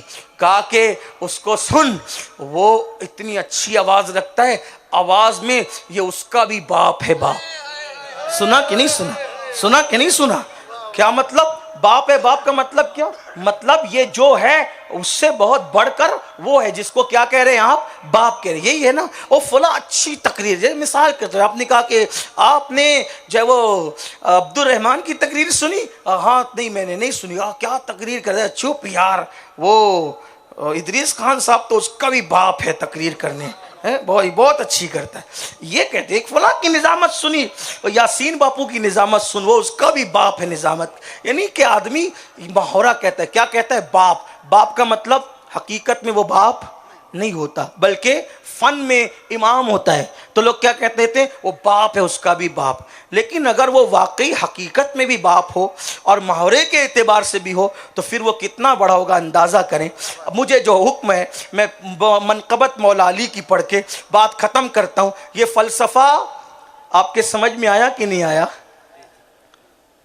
آپ توجہ میری طرف رکھیں، شاید میں کوئی اور زبان کہہ رہا ہوں، توجہ آپ میں یہ اب تک آپ نے میری سنی، اب تک میری سنی، اب یہ سادات کے حکم پر بھی کچھ سنیں۔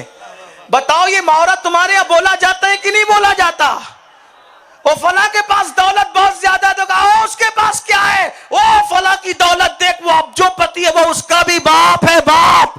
بولا جاتا ہے کہ نہیں؟ نہیں بولا جاتا تو نہیں بول دو یار، ہاں بولا جاتا ہے تو بولو۔ ہاں آپ کی کمزوری ہے کہ آپ کے پاس مائک نہیں، میری خوش نصیبی کہ میرے پاس مائک ہے، لیکن یار جو عشق والا دل میرا رکھتا ہے وہ بھی تو آپ کے پاس ہے نا۔ بولو یہ محاورہ بولتے ہو کہ نہیں بولتے؟ اور جب بول دیتے ہیں کہ وہ فلاں کا باپ ہے، باپ، تو بات سمجھ میں آتی ہے کہ نہیں آتی؟ کہ یہ اتنا بڑا دولت مند ہے تو اس سے بڑا دولت مند کون ہے جس کو باپ کہا جا رہا ہے؟ بولو یہ ہے کہ نہیں ہے؟ یہ اچھی نعت پڑھتا ہے تو کہا وہ اس کا بھی باپ ہے، باپ مطلب وہ اس سے اچھی پڑھتا ہے۔ بات سمجھ میں آتی ہے کہ نہیں آتی؟ اگر مغفرت کی دعا کو ہلکا سمجھتے ہو، میں عنوان سے نہیں ہٹ رہا ہوں لیکن فرمائش بھی پوری کر رہا ہوں، توجہ فرمایا، تو آپ سمجھے جس علی نے مغفرت کی دعا رات بھر کی ہے وہ کوئی عام ہستی نہیں ہے۔ تم کسی کو بھی لا کے کھڑا کرو، میں باپ ثابت نہ کروں تو پھر کہنا، آپ کہیں گے امین القادری بہت بڑا دعویٰ کرتا ہے، میں نے کہا علم کی وجہ سے نہیں، علی کی وجہ سے کرتا، عین ہی ہے، لیکن لوگ علم کی وجہ سے کرتے، نا میں علی کی وجہ سے کر رہا ہوں۔ کیا لے آ کتنے بھی بڑے کو، میں تجھے بتاؤں گا۔ تو کسی نے آ کر میرا دامن پکڑا اور پکڑ کے کہا امین القادری جانتا ہے مہاراجہ کے شاہ برکت اللہ کو؟ میں نے کہا جانتا ہوں، میرے مرشد ہے۔ وہ کہا کیا بات ہے؟ وہ کہا ایسے ذاکر تھے، اللہ کا ذکر اللہ ایسا کرتے تھے کہ جب وہ ذکر خدا کرتے تھے تو ان کا ذکر سن کر پرندے بھی خدا کا ذکر کرنے لگ جاتے تھے۔ یہ شان ہے شاہ برکت اللہ کی۔ میں نے کہا تو نہیں جانتا، علی اس کا بھی بات یہ ہے، علی اس کا بھی باپ ہے۔ باپ ابا کہوں گا تو نہیں، باپ کہوں گا تو زیادہ محاورہ سمجھ میں آئے گا۔ علی اس کا بھی بولنا پڑے گا کیونکہ اب میری علی بلکہ مولا کی بات ہو رہی ہے۔ علی اس کا بھی باپ ہے، باپ کا۔ رک رک رک رک رک، میں نے کہا کیا؟ کہ ایک ایسا بھی ہم نے دیکھا، لوگ تخت و تاج کے لیے لڑتے جھگڑتے ہیں، مار پیٹ کرتے ہیں، ماں کا تک قتل کر دیا کسی نے تخت کے لیے، بیٹے کو تک مروا دیا کسی ماں نے، بھائی کو تک قتل کر دیا تخت و تاج کے لیے، لیکن ایک ایسا بندہ ہے خدا سے اتنا محبت کرتا ہے کہ سمنا کا تخت چھوڑ کر خدا کی محبت میں پیدل چلتے ہوئے پنڈوا تک آتا ہے خدا کے دوست کے لیے۔ بتا کیا ایسا کوئی اللہ سے محبت کرنے والا ہے؟ میں نے کہا وہ کون ہے؟ کہا اس کو مخدوم اشرف جہانگیر سمنانی کہتے ہیں۔ میں نے کہا علی اس کا بھی نعرہ حیدری، نعرہ حیدری، نعرہ حیدری۔ اس منقبت کی فرمائش کی ہے تو پھر ویسے سننا پڑے گا جیسے میں بول رہا ہوں۔ علی اس کا بھی، علی اس کا بھی۔ ایک ایسا بندہ رہتا ہے ناگپور کی سرزمین پر، پاگل سمجھ کے لوگوں نے اس کو جیل خانے، اس کو قید خانے میں ڈال دیا تھا، پاگل خانے میں ڈال دیا تھا، مگر وہ ایسا تھا جس نے پاگلوں کو شفا دے کر آفیسروں کو پاگل بنا دیا۔ وہ پاگل خانے میں بھی دکھتا تھا اور آفیسروں کو کامٹی میں بھی چلتا پھرتا نظر آتا تھا۔ میں نے کہا وہ کون ہے؟ کہا وہ تاج الدین ناگپوری ہے۔ میں نے کہا علی اس کا بھی ایک ایسا بندہ ہے، تو نہیں جانتا، سن تو اپنی معلومات میں اضافہ کر۔ ایک ایسا بندہ ہے 12 سال تک نہ کھاتا ہے نہ پیتا ہے، 12 سال تک لنگر بانٹتا ہے، ایسا بندہ ہے 12 سال تک کولر کی شاخ پکڑ کے کھڑا رہتا ہے اور آخری میں اپنی نماز جنازہ خود پڑھانے آتا ہے۔ ہے کوئی ایسا؟ میں نے کہا کون؟ وہ کہا کلیئر کا بسیا، ہم صابریوں کا سیا، صابر کلیئر ہے۔ میں نے کہا علی اس کا بھی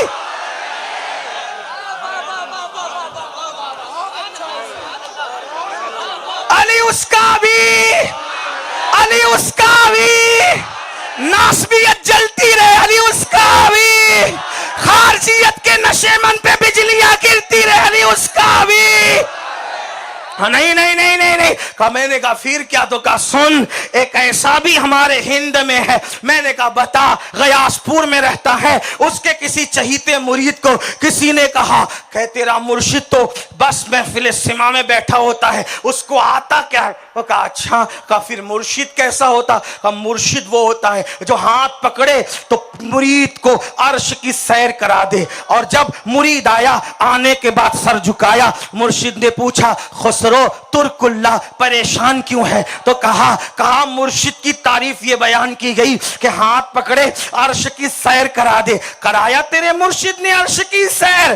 کہا اچھا ترک اللہ ایسا کہہ کے تجھے بہکایا، تو پھر کیسا تھا وہ غیاس پور کا مرشد؟ میں نے کہا کیسا تھا؟ اس نے اپنی چادر لی اور مرید کے سر پہ ڈال دی، اور ڈالنے کے بعد پھر مرید تو جامد و ساکت ہو گیا. چادر ہٹائی تو پھر لوگوں نے پوچھا خسرو کہاں تھے؟ مرشد کی چادر سر پہ آنے کے بعد تو خسرو نے کہا نمی دانم چے منزل بود شب جائے کے منبودم بہر سو رقص بسمل بود شب جائے کے منبودم پری پہ کر نگارے سر و قد لالا رخسارے پری پہ کر نگارے سر و قد لالا رخسارے سراپ آفت دل بود شب جائے کے منبودم. کہاں تھا میں کہاں تھا؟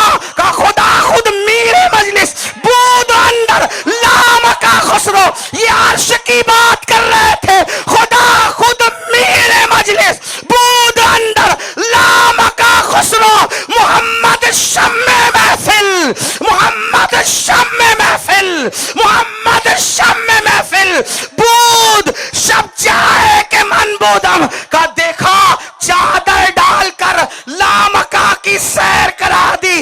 ہے کوئی ایسا؟ میں نے کہا وہ کون ہے؟ تو کہا غیاس پور کا وہ بسیہ، ہم نظامیوں کا سیاح خواجہ نظام الدین اولیاء ہے، سلطان المشائخ. میں نے کہا تو سن لے علی اس کا بھی، علی اس کا بھی. جب نظام الدین یہاں تک پہنچاتے ہیں تو علی اس کا بھی. کیا ہوں گے علی یہ مرتضیٰ؟ کہا نہیں بات یہ ہے ایک ایسی ہستی ہے جو ساگر کو گھاگر میں سمیٹتا ہے، اپنا من موہنا مکھڑا دکھا کر 90 لاکھ منکرین اسلام کو ایمان کی دولت عطا کرتا ہے. کہا گھنٹوں تقریر کر کے لوگ کسی کو نمازی نہیں بنا پاتے، لیکن اس کے مکھڑے میں کیا رکھا تھا کہ لوگ دیکھ کر کے خدا والے ہو جاتے تھے. 90 لاکھ کو ایمان کی دولت عطا کی. اس کا حال یہ ہے جو اذانیں گونج رہی ہے ہند میں، جو نمازیں پڑھی جا رہی ہند میں، جو قرآن کی تلاوت ہو رہی ہند میں، جو جلسے جلوس نکل رہے ہند میں، وہ سب اسی چشتی فیضان ہے. ہند کے راجہ پیارے خواجہ غریب نواز کی برکتیں ہیں کہ جس نے 90 لاکھ کو کلمہ پڑھایا اور ہندوستان میں اسلام کا ڈنکا بجایا. کیسی ہستی ہے کہیں؟ میں نے کہا وہ معین الدین غریب نواز ہے نا، علی اس کا بھی. نہیں کہا ایک بات اور یاد آتی. میں نے کہا پھر بول تو دے. کہا ایسی ہستی بھی ہم نے پڑھی ہے تاریخ میں، ٹھوکر لگائے مردہ زندہ کر دے، بھوکا رہے تو اللہ قسمیں دے کے کھلائے، پیاسا رہے تو اللہ قسمیں دے کے پلائے. وہ کون ہے؟ قسمیں دے دے کے کھلاتا ہے پلاتا ہے تجھے. پیارا اللہ تیرا، چاہنے والا تیرا، وہ قطب ربانی ہے، محبوب سبحانی ہے، قندیل نورانی ہے، غوث الاغواث ہے، قطب الاقطاب ہے. کا جانتا ہے کون ہے؟ جس کے دروازے کے طواف کے لیے کعبۃ اللہ آتا ہے. جسے نہیں ماننا ہے نہ مانے، لیکن میرا امام کہتا ہے سارے اقطاب جہاں کرتے ہیں کعبے کا طواف، سارے اقطاب جہاں کرتے ہیں کعبے کا طواف. کعبہ کرتا ہے طواف در والا تیرا، وہاں کیا مرتبہ ہے غوث بالا تیرا. اونچے اونچے اونچے اونچے اونچے اونچے اونچے اونچے اونچے اونچوں کے سروں سے قدم آلہ تیرا، اور قدم ایسا ہے تو سر بھلا کیا کوئی جانے کے کیسا تیرا. اولیاء ملتے ہیں آنکھیں، وہ ہے تلوار تیرا. یہ شان ہے غوث اعظم کی، ولیوں کے سردار ہے، سلب الاحوال ہے. ولایت دینے کی بھی شان ہے، چھیننے کا بھی مقام ہے. چھینتے بھی ہیں دیتے بھی ہیں، تقدیریں بدل دیتے ہیں. اور کہا پتہ ہے اس غوث پاک نے کیا کہا؟ کہا کسی کو میری طرح مت سمجھنا اور مجھے کسی کی طرح نہیں سمجھنا. عبد القادر جیلانی اللہ کے رازوں میں سے راز بن کر آیا ہے. کہا ہے کوئی غوث اعظم جیسا؟ جیسا؟ میں نے کہا بالکل نہیں ہے، لیکن عبد القادر جیلانی کا بھی باپ ہے، اسے علی کہتے ہیں، علی اس کا بھی۔ کہا کہ نا ایک ایسا بھی ہے جس کا چہرہ دیکھ کے مجوسی کا بچہ معروف کرخی بن جاتا ہے۔ کہا وہ کون؟ کہا وہ چہرے پہ نقاب ڈال کے چلتا تھا، لوگ اس کے پیچھے پیچھے بھاگتے تھے، ہواؤں سے کہتے تھے ذرا آ جاؤ نا، پردہ ہٹا دو نا، چلمل سے یار کا چہرہ تو دیکھ لے جھانک کر۔ وہ کون ہے؟ کہا اسے علی رضا کے۔ علی رضا وہ بہت خوبصورت ہے۔ دشمن کا بچہ 4 سال کا دیکھ کے کہا میری ماں بھی تو ہے، میرا باپ بھی تو ہے، اب نہ ماں کی طرف پلٹ کے جاؤں گا نہ باپ کی طرف۔ علی رضا میرے امام نے کہا اگر تو نے مجھے ماں باپ کہہ دیا تو میں نے بھی تجھے بیٹا بنا لیا۔ وہ کون ہے؟ معروف کرخی۔ علی رضا کا چہرہ دیکھ کر کہا ایسا خوبصورت ہے کوئی؟ میں نے کہا اگر تجھے نہیں پتا تو تجھے معلوم ہونا چاہیے، علی اس کا بھی۔ اچھا، کہا نہیں ایک بات اور سن لے۔ میں کہا سنا دے۔ ایک ہستی ایسی ہے، ایسی ہستی جس نے دین کا پورا سسٹم اپنے کندھوں پہ اٹھایا، قیامت تک اللہ کے دین کو محفوظ کر دیا۔ اس جیسا کون ہے جس نے نیزے پہ قرآن سنایا، جنہیں علی اکبر جیسا بیٹا لٹایا دین بچا، قاسم جیسا بھتیجا لٹایا دین بچایا، جس نے شریعت کے لیے سب کچھ لٹا دیا، گھر لٹایا، سر کٹایا، خیمے بھی جلوا دی۔ کوئی ہے ایسا؟ وہ صرف مسلمانوں کا نہیں بلکہ وہ ایسا لیڈر ہے، ایسا قائد ہے، ہر قوم اسے اپنا قائد تسلیم کرنے کی طرف متوجہ ہے۔ لوگ اس سے تہذیب کی خیرات لے رہے ہیں، لوگ اس سے کرم کی خیرات لے رہے ہیں۔ بیٹیوں کی آبرو بچانے کی تحریک اسی حسین سے ملی، بیٹیوں کے پردے کی تہذیب اسی حسین سے ملی، بہنوں کو عزت دینے کا طریقہ کربلا میں اس حسین نے سکھایا۔ ہے کوئی حسین جیسا؟ 3 دن کا پیاسا رہا، ضمیر کا سودا نہیں کیا، بچوں کو کٹوایا، ضمیر کا سودا نہیں کیا، دین بچایا، دین بچایا، دین بچایا۔ لوگوں نے یہاں تک کہا ہر قوم کو بیدار تو ہو لینے دو، انسان کو بیدار تو ہو لینے دو، ہر قوم پکارے گی ہمارے ہیں حسین۔ حسین اتنے عظیم ہیں کہ اجمیر معلیٰ سے آواز آئی شاہ استو حسین، بادشاہ استو حسین، دین استو حسین، دین پناہ استو حسین، سرداد نہ داد دست در دست یزید، حقاں کی بنائے لا الہ الا استو حسین۔ حسین شاہ ہیں، حسین بادشاہ ہیں۔ دیکھو مسلک دیکھو، حسین شاہ ہیں، حسین بادشاہ ہیں، حسین دین ہیں، دین کو پناہ دینے والے ہیں۔ اور سر دے دیا نہ دیا یزید کے ہاتھ میں۔ سر کیوں دیا؟ نہیں توجہ کی، توجہ جب نہیں دینا تھا تو سر کیوں دیا؟ لوگ ہاتھ دے کے سر بچاتے ہیں، سر دے کے ہاتھ کیوں بچایا؟ کچھ نہیں دیتے کیوں دیا سر؟ ہاتھ کیوں نہیں دیا؟ تو کہا بات اتنی تھی کہ ہاتھ دیتے تو پھر یزید نہ رہتا، یزید نہ رہتا۔ یزید کے ہاتھ میں ہاتھ دیتے تو لوگ کہتے ہاتھ دینے والا اتنا عظیم تو جس کے ہاتھ میں دیا وہ کتنا عظیم۔ تو نہیں دیا ہاتھ میں، کہا ٹھیک ہے نہیں دیا، سمجھ گیا فلسفہ۔ سر کیوں دیا؟ سر کیوں دیا؟ کہ اس لیے دیا کہ کچھ تو دینا ہے۔ ہاتھ دیتے دین چلا جاتا اور کچھ نہ دیتے تو خاندان کی روایت چلی جاتی۔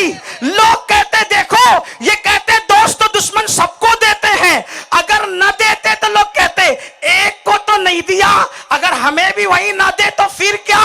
تو حسین نے یزید کو ہاتھ نہیں دیا تاکہ دین محفوظ رہے، اور سر دے کر کے گھر کی روایت بچا لی کہ اگر یزید جیسا مانگنے آتا ہے تو اس کو بھی انکار نہیں کرتے، کچھ نہ کچھ دے کر کے سخاوت کا اظہار کر دیا کرتے ہیں۔